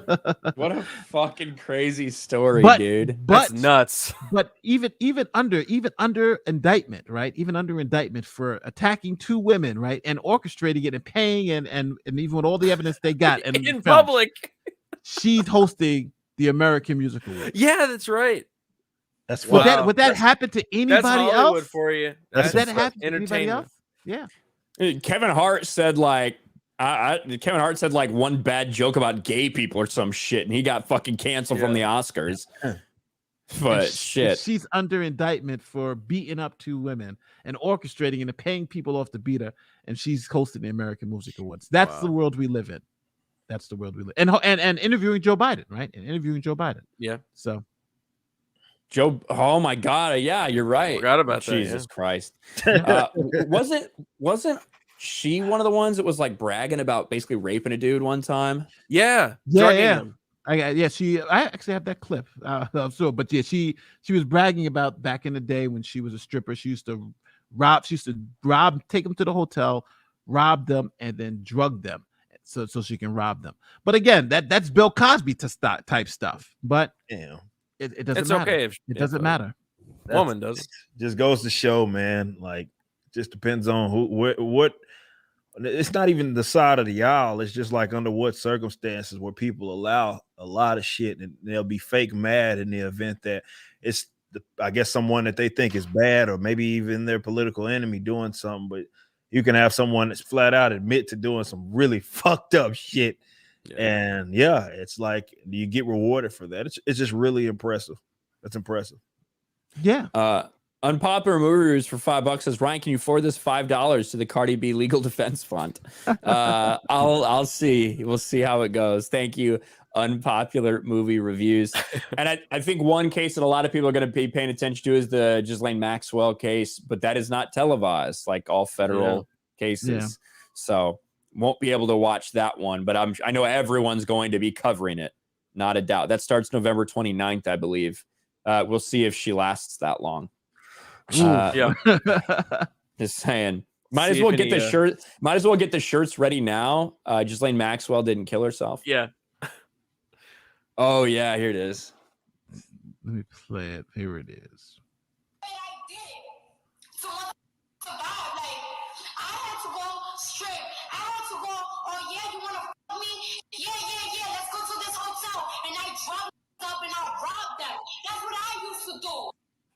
Yeah, so that's Cardi B. Music Awards. Yeah, she's hosting the AMAs. Yeah, that's impressive, man. Just imagine if you gotta give him credit. I guess. Just imagine what was Gina Carano, right? Yeah, she tweeted something bad and lost her whole career. And it wasn't even bad. She was even right. Bad. She was right. She was right. She was 100% right. Correct. And they fucking stripped everything away from her. And this heifer sitting here admitting to doing some really fucked up shit to multiple people. And that's impressive. You know what else I can say? Other than that, that's fucking impressive. It's fucking it's impressive. Like, it just goes to show, like, you can't take these fucking people serious, man. Like, when they get their little fake outrage and they like sit up here and find that one of their guys that are among them, like Gina Carano, who they think leans the opposite way politically, and they act all distraught and offended about some shit. Like, you just can't take that stuff serious, man, because they have folks among themselves that have admittedly done some really fucked up shit, and they don't bat out. They invite them to all of their little parties, their little get-togethers. They parade them around as if they're the best people in the world, and they go act fake offended because Gina Carano posted a meme that turned out to be correct, and that's a bunch of y'all turning on your fucking neighbors, which she was correct about because COVID has showed y'all exactly that, how so many people have deemed these people that are on different sides of this particular subject as bad fucking people, and you're doing the work for them in terms of being the enforcement wing for the state, which is really all that meme was saying. And that's what's happening. And you remember what happened to Gina Carano, and they have this chick who has admitted to robbing motherfuckers while drugging them, which in any other given circumstance you would be like, that person is of trash. Yeah, lift her up. Like it's like nobody's even batting an eye. Like I almost forgot about it until you brought it up. Like so, even I done fucking succumb to this shit, man, because I fucking forgot about it. Yeah, I forgot all about that story. It just like got, I guess, in the back of my mind, just compartmental. I don't know what the fuck. I just forgot about it. Went back there with Sean Connery's death. Yeah. Oh my god. Yeah, back there with that. Yeah, like I don't understand. Oh man, these people are fucking weird, man. So much crazy shit happens. It's just like you can't keep it all in your head. You can't keep up. Somebody under multiple indictments, the robbing and drugging them is the person hosted the AMAs. And she may go to jail for something else. Yeah, she may go to jail for something else. Not that. And Gina Carano sends a bad tweet because her career will be destroyed. Gone. This is the world we live in. Gina Carano shares an Instagram message saying basically that back in the 30s and 40s in Europe, that it was a very slow cycle, that they didn't just start by fucking dragging people out of their houses. They started by turning the population against each other. That was all that she put out. Effectively not saying, oh, well, Republicans are just like the Jews of the 30s and 40s. Like it was nothing like that. It wasn't saying it was equal. It was literally just, it was nothing like drugging someone and robbing them or paying a bunch of other people to beat up strippers. It wasn't about that. It was fucking crazy life, dude. It was a meme about turning the people's neighbors on each other. It wasn't about jacking or robbing people. What do you think she is, man? Yeah, I just want to know how many of them she fucked. Did she actually fuck first? That's really my question. At least did she fuck first or drug first? Oh man! Oh my god!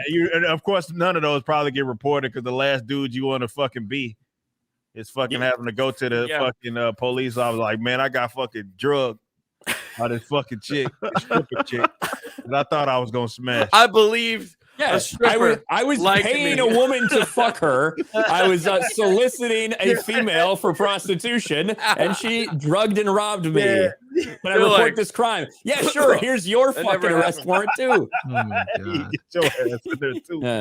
This is sad. This is really sad. If you think about it, we laughing at it, but this is horrible stuff. Matter of fact, if you made this story up and told somebody, they probably wouldn't believe you. Yeah, they probably wouldn't believe this was true. No, I mean, but she like, I did it. I did it. Not even it ain't even that she just did it. She got on fucking one of the biggest social media sites and bragged about the shit. Yeah. Holy shit, that's cocky, man. I used to bang, so I did some fucked up shit. One thing I ain't gonna be fucking doing is mouthing the goddamn off, but I guess shit, depending on who you are, you can get away with it. You get nobody gonna do not shit. A problem. Well, no, you just get the host AMAs. Yeah. Maybe that's what we need to do. And then she'll get a slap on the wrist or some shit. That's what'll end up happening. Kolf to a wannabe Hanan Muhammad for $5. Ruffalo could correct course by saying he did a typo. The last word was supposed to say pieces. Rest in pieces. Yes. There you go. Twitter needs an edit button. Beat Carswell for $2. Nate, the leader of the Proud Boys, is a black guy with dreads. Man, isn't he the guy that like froze all of his bank accounts and shit? I believe so. Pretty sure that was him. Yeah, I haven't looked into the Proud Boys. I haven't done a deep dive on them yet. There's like it's not, well, shockingly, it's not like what the media portrays it as. It's not just a rampant group of white supremacists. So who could have seen that coming? Marksman 117B for 5. People fail to understand society has changed. After Jefferson freed his slaves, a law was passed banning the freeing of slaves. Society said no. Yeah. There you go. And they brought up that Thomas Jefferson had pushed to free the slaves as well. We'd have a couple Streamlabs real quick. Marksman for $3. Hey, Jeremy, he's not here. You left early on FNT with Jay Longbone, so you missed the Peeping Tom's newest villain. The villain is Franken Hernia. Your hernia was resurrected as the world's first zombie hernia and is now out of control. Someone call the Peeping Tom. Thank you very much, Marksman. And Gunblade Knight for $5. I overheard from coworkers say something like, didn't he come from a long ways away when the people talking about it travel longer going one way to work every day than Kyle would have traveling both ways? Yeah, we're talking like a 30-minute drive. Like, that shit ain't nothing. Yeah, that's my drive to the Blaze. Actually, it's more than that. Actually, Blaze TV is further than fucking just 30 minutes from my house. So yeah, but you don't cross state lines, though. Yeah, that's. But again, that's why they use that term. Lines in Texas. Yeah, that's true. But that's why they use that term. I think it was more of just to demonize it to make it seem like it was more bad than what it actually was. Because like he was running, like he was trying to hide. And he drove 20 miles doesn't sound as, you know what I mean, as scary as he crossed state lines, you know. Yeah, absolutely. I just saw James Curran say you missed my chat earlier, homie. I just haven't got there, but I am almost there, James. But thank you for the reminder. Busy's crack pipe for $2. Nate Brody's lamp is not to be trusted. That's the Unirock crew. What's going on, guys? They're big fans of you guys. So. Hell yeah. Well, thanks for being here, Busy's crack pipe. There's got to be some lore behind the lamp there. Yeah, this lamp has its own Facebook page, and it's crazy. They call this Nate Brody's lamp, the one with the mask on it. So oh shit. Yeah, I didn't even know that was a fucking lamp. I just saw a face on it. Navy text for $10. Hey, Nate the lawyer, love your content. And hello, Quarter Black from a mug clubber. Yo, what's up? Navy, what's going on? It's another one of my people. What's going on, man? Thanks, Navy text. Appreciate it, man. James Curran for $5. Nate, do the parade families have wrongful death lawsuits against Joy Reid, MSNBC, and BLM for incitement? Does the Unite the Right verdict set a precedent? No, I don't think so. You'd have to show You'd have to show a lot. So no, unfortunately, no. But we do know that they have incite from Jacob Blake to Kyle Rittenhouse. These are all the media is the one that's caused all this. The media is the one that caused the Summer of Love because they've put out narratives. And let's just be honest. It's about money, right? If it bleeds, it leads. And the more clicks, the more views, the more upset people get, the more money you give, and the happier they are. Peace is the worst thing for the media. So, yeah, very true. Yeah, and I do think, unfortunately, like for the media, there's a difference between saying stuff before the trial and even during the trial, vice after the trial, because they called him a murderer when he's being accused of murder. When the state is saying something that almost gives the media kind of a pass to talk about it. Now, they didn't call him a white supremacist. They didn't charge him with white supremacy, but they did charge him with an illegal weapon. They charged him with murder. So those things the media can get away with talking about. The white supremacy stuff, we'll see about that. Yeah. We'll see what happens in that case, especially for the people who are continuing to say it afterwards. That might be a fucking issue. If you read the Nick Sandman open letter to Kyle, he actually goes through it and says that you and I'm sure Nate, I'm sure you know about this, but like you can't actually sue somebody for defamation on white supremacy because it's an opinion. It's an opinion, right? So I think that's why they're still going with that, because that's the thing that's still safe for them to say. Yeah. They can't say that he murdered anybody, but they can say he's a white supremacist because that's really, it's kind of in a vague area. It's subjective. Just so everybody knows, for defamation, the first element is whether it's an opinion or a fact. So me saying that you're a racist is an opinion, right? Being racist in one, we know, right? Being racist in one instance and one person's racism is another person that's obviously not racist. And white supremacist is that. But saying that Kyle is a murderer is a fact you can check. Well, murderer means he was convicted and he's convicted of murder, and that didn't happen. So you can check that, and then that could lead to a defamation claim. So unfortunately, they're going to keep this label of racist and white supremacist because, again, like you're saying, it's safe, but it's also a way to color the narrative because a lot of people really believe that Kyle still I think they did a poll, some like 50% of the people still think Kyle shot black people. Like 50%, they believe 50% of the country still believes that he shot 3 black people. That's crazy, right? So, and then tie that together with he's a white supremacist, and you got your narrative. It writes itself. God, that's fucking insane. Mr. Behavior for 5 finally caught one of these live. As y'all said, the culture is shifting. This is an opportunity for new players to get in the space. White pill. It is. We continue to see the rise of alternative media and entertainment. And that's what we are all about here. Those are all great things to see. So the harder they push, the more we're going to rise. It's just the bottom line. Hype bot for 5. BlackRock controls $14 trillion in equity, and they invest based off of a DIE score. That's why every company has gone woke. That's what I've heard a lot of those rumors as well. Thank you, Hype bot, for putting that out there. Something for the normies for $20. Hail, geeks and gamers. There are no bigger racists than those who see race in every issue. Really enjoyed listening to you all. Have a good night and happy Thanksgiving. Thank you.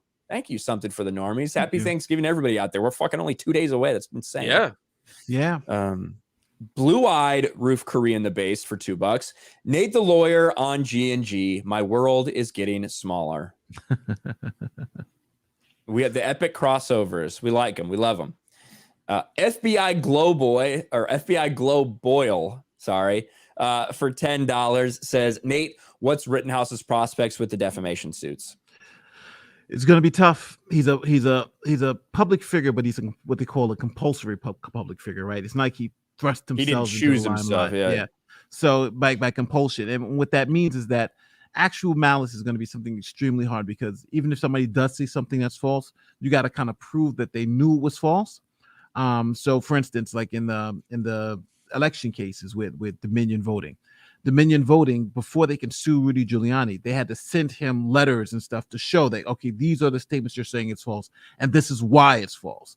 And then if he say those statements again, they were able to sue him for defamation because they were saying, well, here are the, to overcome actual malice, because they can say he knew it was false because we sent him the evidence to show that it was actually false, and now we can sue him in court. So they just survived the motion to dismiss based on that. So, Kyle would have to show something extraordinary, but the fact that he's a public figure is going to make it extremely hard. And you also got to think too, how much money is he going to get from any of this stuff, right? Because you also got to prove damages when it comes to defamation. Like how did this damage you financially? So going forward, he was on trial for murder, for multiple murders. He's found not guilty. It's going to just be hard to show that his reputation is even harmed, or even that or unfortunately even that these things are going to be damaged, because so many people are saying horrible things about him anyway. Can his reputation be really damaged even worse than what it has already been? You know what I'm saying? In the public square. I don't think so. It's so convoluted. Yeah. Could you make an argument for before the events to now? I mean, to like right after, because all of this started that day, basically. All of this defamation kind of talk kind of started from then. So you could even say prior to the events and then after. He wasn't a public figure at that point. Yeah, well, prior to the events, he wasn't, but after the events shooting, are what made it. Is what made him. That's what made him a public figure, and that's what's going to change the game. So Beach Bum. This is a black pill for $5. I think I bought gas for 98 cents a gallon in 2020. Ooh. That's not how it is anymore. So must have been in January. Multiply that times 5. That hurts. Sparky's Tech Corner. Oh, I guess in 2020 it could have been. Wow. Sparky's Tech Corner for $5. Geeks and Gamers. Binger is refusing to drop the gun charges on Dominic Black even after the judge tossed Kyle's gun charges. Well, I believe that's involving, correct me if I'm wrong, Nate, I believe the gun charges against Dominic Black involve a straw purchase of a weapon, which would still be not allowed, even though the gun's perfectly legal, right? Yeah. So they're getting him on the straw purchase. But the thing is that it's a little justice here because he snitched on his boy. and now he's the one that's got to still deal with the charges, right? Kyle Rittenhouse was totally fine, and the person who tried to snitch him out is the one that's got to deal with charges. So Dominic Black, it's just, unfortunately the snitching didn't really work because now he's under Binger's control. And I do feel though that Dominic Black's testimony, I think, helped Kyle a lot more than hurt him. Oh yeah, now, you can say that about nearly every prosecution witness, but in the case of Dominic Black, I think he really established a lot of very important things that led the jury to acquit Kyle based on him staying there that night. It's not like he came into Kenosha that day, based on him giving him the gun, the fact that the gun always stayed in Wisconsin, like all these things. Yeah. I think that Dominic, even though he testified against, I think he did everything to protect Kyle that he could by telling the truth. Yeah, the great thing is the truth did help him, but he testified without any protection, right? I don't know who his lawyer was, but you got to have him. Like, if you're going to testify, he's got to have immunity. He's got to have a deal ready, but he testified with nothing. So I don't know what they're going to do. I'm assuming they did have a backroom deal because it seems like this prosecutor is dealing dirty like that. Generally, like for instance, here in New York, if you got a witness who's got a deal, you go to court and you tell the court, yeah, I got a deal and I'm testifying because of this deal, right? It's no secret. You don't try to hide the ball because that's not justice, right? You want to let the court know that somebody here is testifying because they're going to get a great deal. But there, he was trying to say, well, I'm just testifying because I'm a good person, and nobody believes that crap. But that's why I think it's the second part that comes down, the fact that now he's still facing charges and Kyle is still free, and even the Zeminskis, right? The Zeminskis are still facing charges, Warson, and Kyle is still free. So at the end of the day, the system kind of worked in what it's supposed to do. The people who are supposed to be going to jail are going to jail, and the people who are supposed to be free eventually are free. Even though it did take a year and $3 million, it still worked out at the end. Yeah. So we'll see if he ends up getting fucked after all this. Mike Hill for $5. Thanks to Biden, I guess they will change their name to $1.25 Tree. Yeah, Dollar Tree is going to start charging $1.25. A lot of people, they specifically said it wasn't because of inflation. And it's like, all right, fuck, you seem really sensitive about Dollar Tree, because the obvious connection when Dollar Tree makes, hey, we're going to start charging $1.25, it's like Biden did that, Yeah. That's a lot of people defensive in my mentions about that today. Oh yeah. Bertrand Kurt Russell for 2. Make law Nate again. I like that. K-Bear for 5. Meanwhile, Ghislaine Maxwell, underage sex trafficking and conspiracy trial, not worth more than a passing mention, not sus at all mainstream media. It's going to get a lot of attention from all of us as far as like the independent, the YouTube stuff. It's going to get a lot of attention. Unfortunately, it will not be televised. That's not a conspiracy. That's not anything like that. It's just because it's a federal trial. Those are not televised.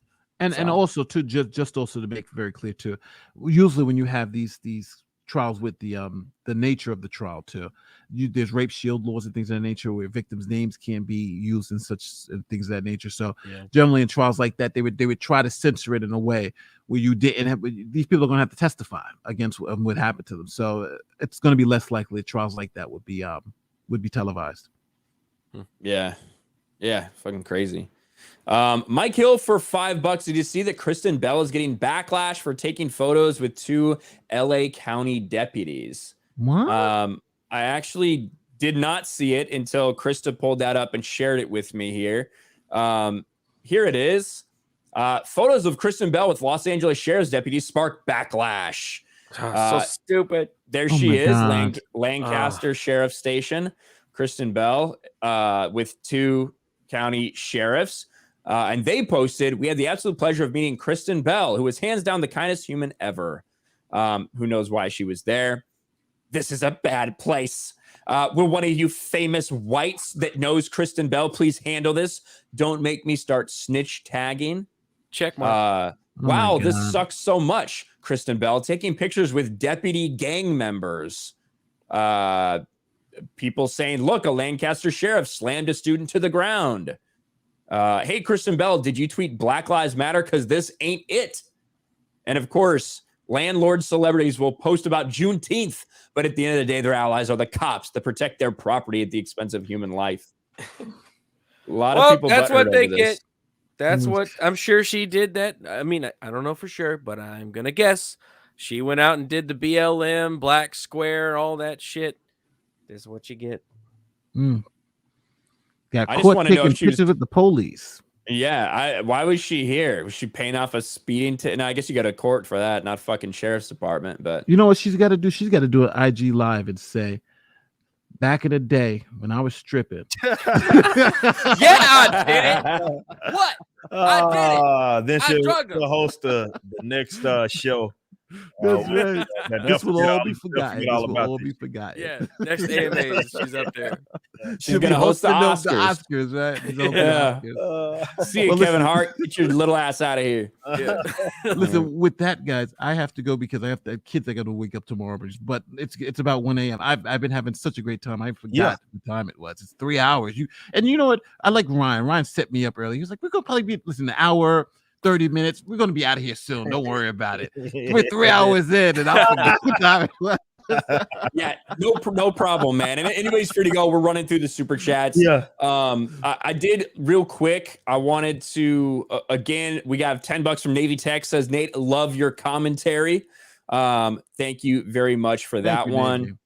And then, yeah, I just wanted to make sure we got another or any of the ones that we're talking about, you, Nate. Another one, Derek Mullins for $10. This is like an all-star game. Quarter Black, July, Nate the Lawyer, and Outpost. I've been subbed to everyone for a while. Thank you very much, Derek. Appreciate it. But yeah, Nate, let everybody know what you're going to be doing tomorrow. Oh, so just tomorrow I'm doing, Ahmaud Arbery. We're looking for the verdict. We expect to come in tomorrow. So if it comes in tomorrow, we're going to be doing that. We still got Cardi B's trial coming up, which seems like nobody already forgot about. And we got U.S. Soccer. U.S. Soccer has their appeal that's probably going to go nowhere, but we're going to cover that. So we got a lot of that stuff going on. And when you hear that Nate the Lawyer is a white supremacist, just look at me. I'm not white, so that's been going around. I don't know where that came from. But White supremacy. Yeah, it's like, all right, White so, supremacist. yeah. And if you want to find me, just Nate the Lawyer and anything Google, and I'm gonna come up. So and again, thanks for having me. This has been fantastic, and I can't wait to watch you Sunday, because if Sunday before football is, watch you guys takes and figure out how to set my lineups for fantasy football. So I appreciate that, man. I really do. So thank you for coming on. It's been an absolute pleasure, my man. All right, and thanks, and great to meet you. Great to meet you, young Ripper, Quarter Black, Dude, as always, and silent awesome. producer, the Buzz, Beep. The Take care, beeper. guys. See, man. Beeper. There you go. All right, we're gonna keep on rolling here, guys. That was awesome. Glad that he was able to come man, on. that was a great that we could have him on, man. That was perfect. Definitely considering all the events. A lot of court shit is happening, high profile cases, so it's perfect to have him on.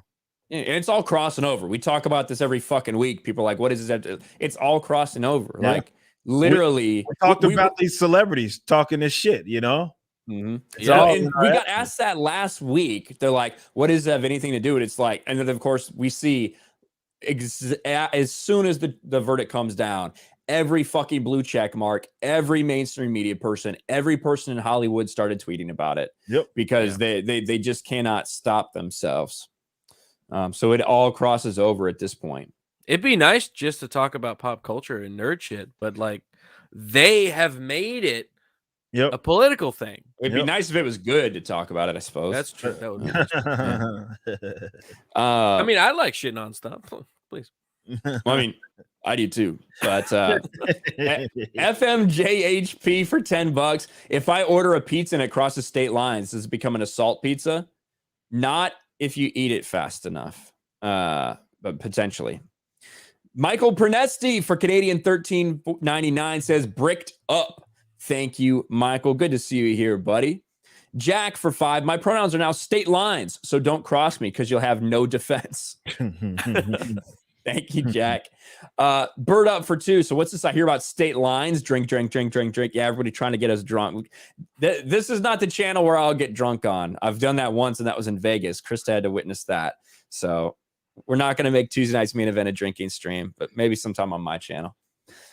Mike likes tacos for $4. Great stream binga. Great stream binga.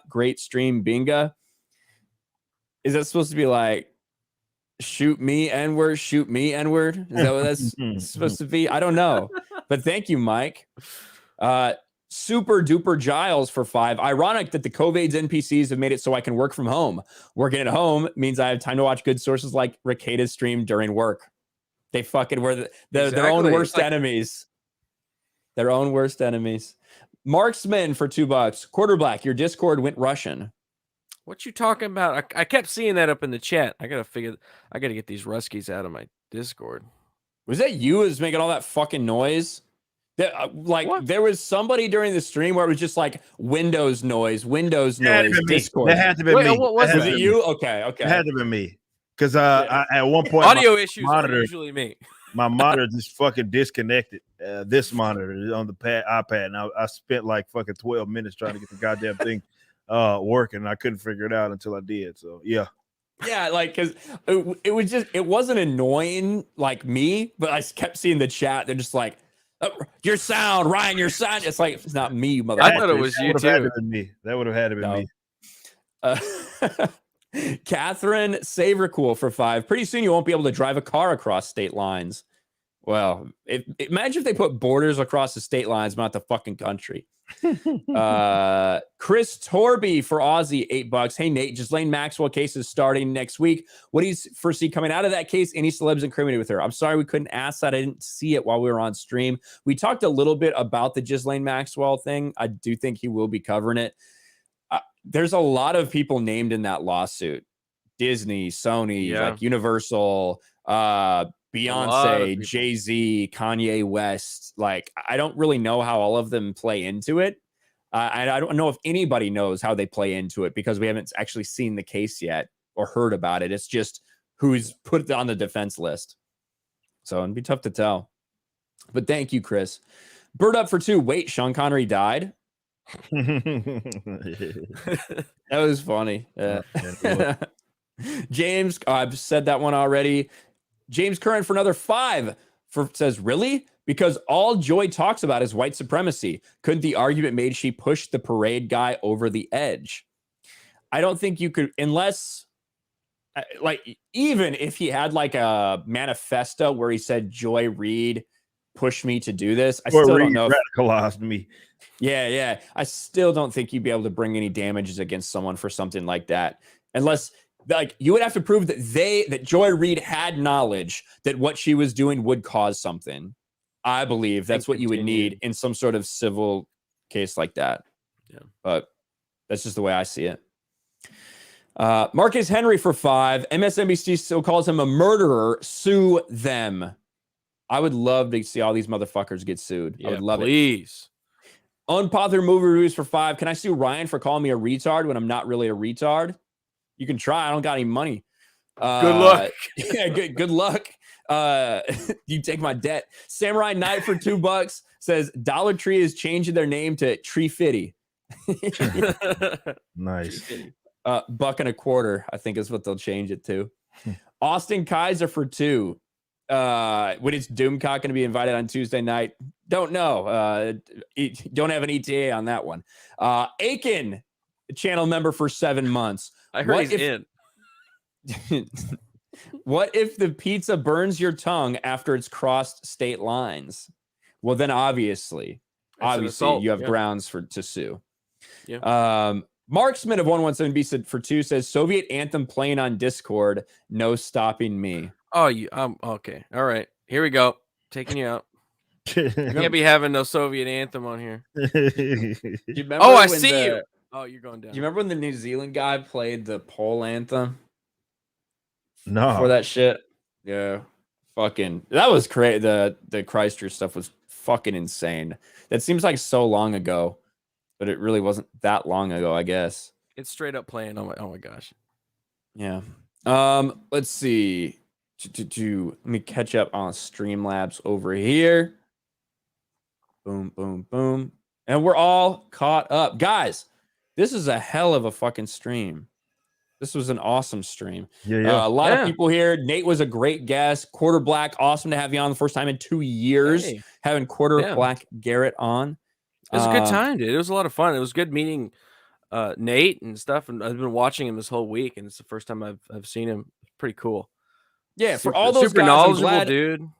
Yeah. For all those guys, I'm glad they got so much exposure from this Rekieta thing. Yeah. You know, I really, truly am, because they deserve it. One, and it's opened everybody up to a new thing. Like I was watching Rekieta. I started watching him when he was breaking down like the Maddox versus Dick Masterson bullshit from back in the day, and that was funny. But then he started covering the Vic Mignogna stuff, and even though I don't care about voice actors for anime or whatever, like I got so caught up in that case because of Nick's coverage of it, and because of all watching the like the implications Discovery. it had. Yeah, Discovery. Well, Nick was like breaking it down, like so fascinating. Yeah, because I have no clue how the legal system works and all that shit. So it's really cool to see them break it down and make it make sense for me. Yeah, for sure. We just got a big $50 super chat from Athenon. Says, hail all. You could barely see Krista and Quarterblack. That's such a big super chat. Hail all. Love the panel and your great takes. Huge fan of Young Rippa. A quarter less fan of Garrett, but much respect nonetheless. Great seeing Nate here. Enjoyed home a ton on Rekieta's channel. And of course, there's the amazing Ryan. Oh, and Krista. Thank you, Athenon. We appreciate that, man. Yeah. Yeah. Wouldn't it be 3/4 less of Garrett? If he's a whichever huge side fan of Rippa, wouldn't it be 3/4 less? That's what I thought. It was kind of a weird mathematical equation there. We end up doing so much math when trying to figure out Quarterblack and how people oppressed him. There's a lot of that. Let's see, 3/5 compromise on that one. Right? Yeah. What's Every 3/5 situation of I a have quarter? to do, I have to get my calculator out and start figuring out. Well, luckily on Friday Night Tights we have X-Ray Girl, so having the Asian there helps out a lot to figure that shit out on the fly. Bird Up for $2 is great stream. Cheers. Thank you, Bird Up. Appreciate that. All right, guys. Quarterblack, what do you got going on, my friend?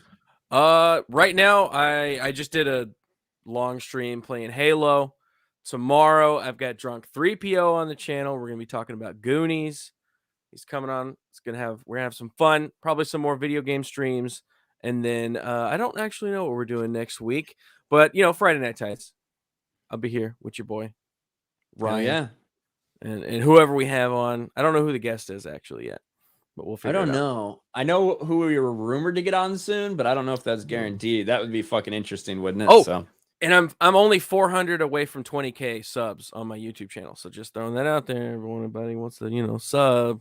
Hell yeah. You could be that line. The 20,000th. You could be the 20,000th tonight if you go over to Quarterblack's stream, or if you go over to Quarterblack's channel.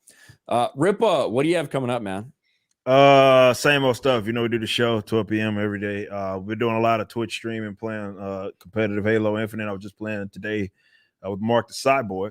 That's fun. Lately, we've been playing a lot with Lethal Lightning and Jay Hailstorm. But yeah, we'll be popping in some Twitch streams here and there. But it's the same old stuff. Working on the comic books. That was actually what I was looking at during the stream. Was we got some more ink that came in.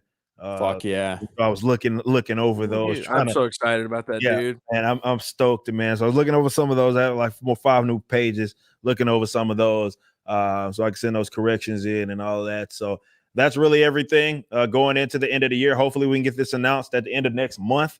As far as everything off the ground, but that's if you just pay attention. Also, yeah, of course, we launched EricDJuly.com, which has a bunch of guys over there showing a lot of love. It's been crazy. So if you want to get signed up, become a member, we'll shut down our Patreon in two weeks. That will be no more. The website replaces that.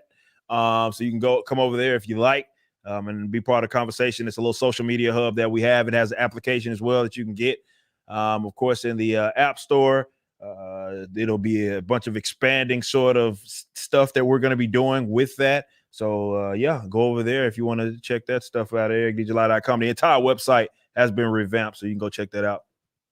Yeah, fucking faster than it took to stop the spread. So that's impressive. Yeah, I know. The whole 2, actually. The membership website and the main website got developed between this COVID shit, which is amazing. It's a long 2 weeks, man. God damn. But no, check that out. Rip is killing it. The site looks awesome. I love it. It looks fucking awesome. Krista, what about you? What do you have going on? I'm actually going to be going live on Jeremy's Twitch channel to help him get monetized. Yeah, so only 3 more days. Talk about white privilege. Holy shit. I'm going to be playing Animal Crossing on his channel, so I hope he's okay with that. That's actually funny. So I like it. So yeah, Jeremy's Twitch is going to get monetized soon. So that'll be a good thing. So he can play all the Call of Duty and Halo he wants when he gets back from his trip, which will be on Thursday. I can personally tell you that Jeremy is ready to fucking be back and ready to work. Me and him are usually fucking right on the same page when it comes to that shit. And so I would imagine that on Thursday, he's going to be coming in hot with everything. So you guys, I know you guys will love that. A couple super chats before we do end here. Bashi Pwinin for 5. People need to stop idolizing politicians. They're not gods. They are servants to we the people. Hashtag libertarian, hashtag individualist, hashtag classical liberal. Thank you, Bashi. I did read, you sent a super chat very similar to that, at least earlier, that I did read, but thank you again for that one. Nova Consentia for $5. How come all these woke actors from children's superhero movies seem to have so much input on these things? Almost like they want kids to like them. To think like them. Oh, kids to think like them. Okay. Yeah. What the hell is that? Yeah. I mean, they want to control culture. Ripper talks about this shit all the fucking time. Yeah. Why do you think Big Bird's out there tweeting about getting the fucking jab? Exactly. Yep. Fucking dumb cocksucker. You see that? Oh, Rip would get a kick out of that. Hold on. Yeah. I gotta show what Jay's getting me for Christmas, evidently. Oh, I saw that with the pen. I saw you tweet about it saying that. Yeah. It looked like he's like 15 dope boosters in or some shit. Yeah. Okay. 6 boosters. He's 6 boosters already with that weird ass looking face. He's got that cross-eyed look, like, oh man. You know the best part? I just noticed this in this picture. Jay's laughing, but I can see in the reflection of his sunglasses that he's holding his own phone. He's holding the phone and laughing. I love it. That's fucking awesome. You can see that face tomorrow on my channel. Boom. There you go. There's the plug. There's the connection. So I do not want that thing. If he gets it to me, I'm gonna fucking burn it on air. Just a stream of it burning like a Yule log. That 80s geek for $10, man. The older I get, the more I relate to Red Foreman. Ain't that the fucking truth? Ain't that the truth right there? Other than being a Packers fan, fuck that noise. Marksman of 117B for $2 says, Ryan, please go off on Sims here in chat. I saw a couple of people talking about Sims. If it's the same guy who's just been spurging the entire time, he seems too retarded to be worth my attention, to be honest. Not on Geeks and Gamers anyway. Come over to my stream and I'll literally fucking shove my cock down your throat. Live on air. So that will happen. But thank you guys. I appreciate the hell out of you. This was an awesome stream. If you don't have anything to do right after this and you're not maybe you don't want to go to Jeremy's Twitch, whatever, Nick Rekieta is streaming. He's going to take down Legal Eagles video. I'm sure he's already got a big crowd, but go there, subscribe, and support Nick Rekieta, Rekieta Law. Thank you, everyone. We will talk to you later. Peace.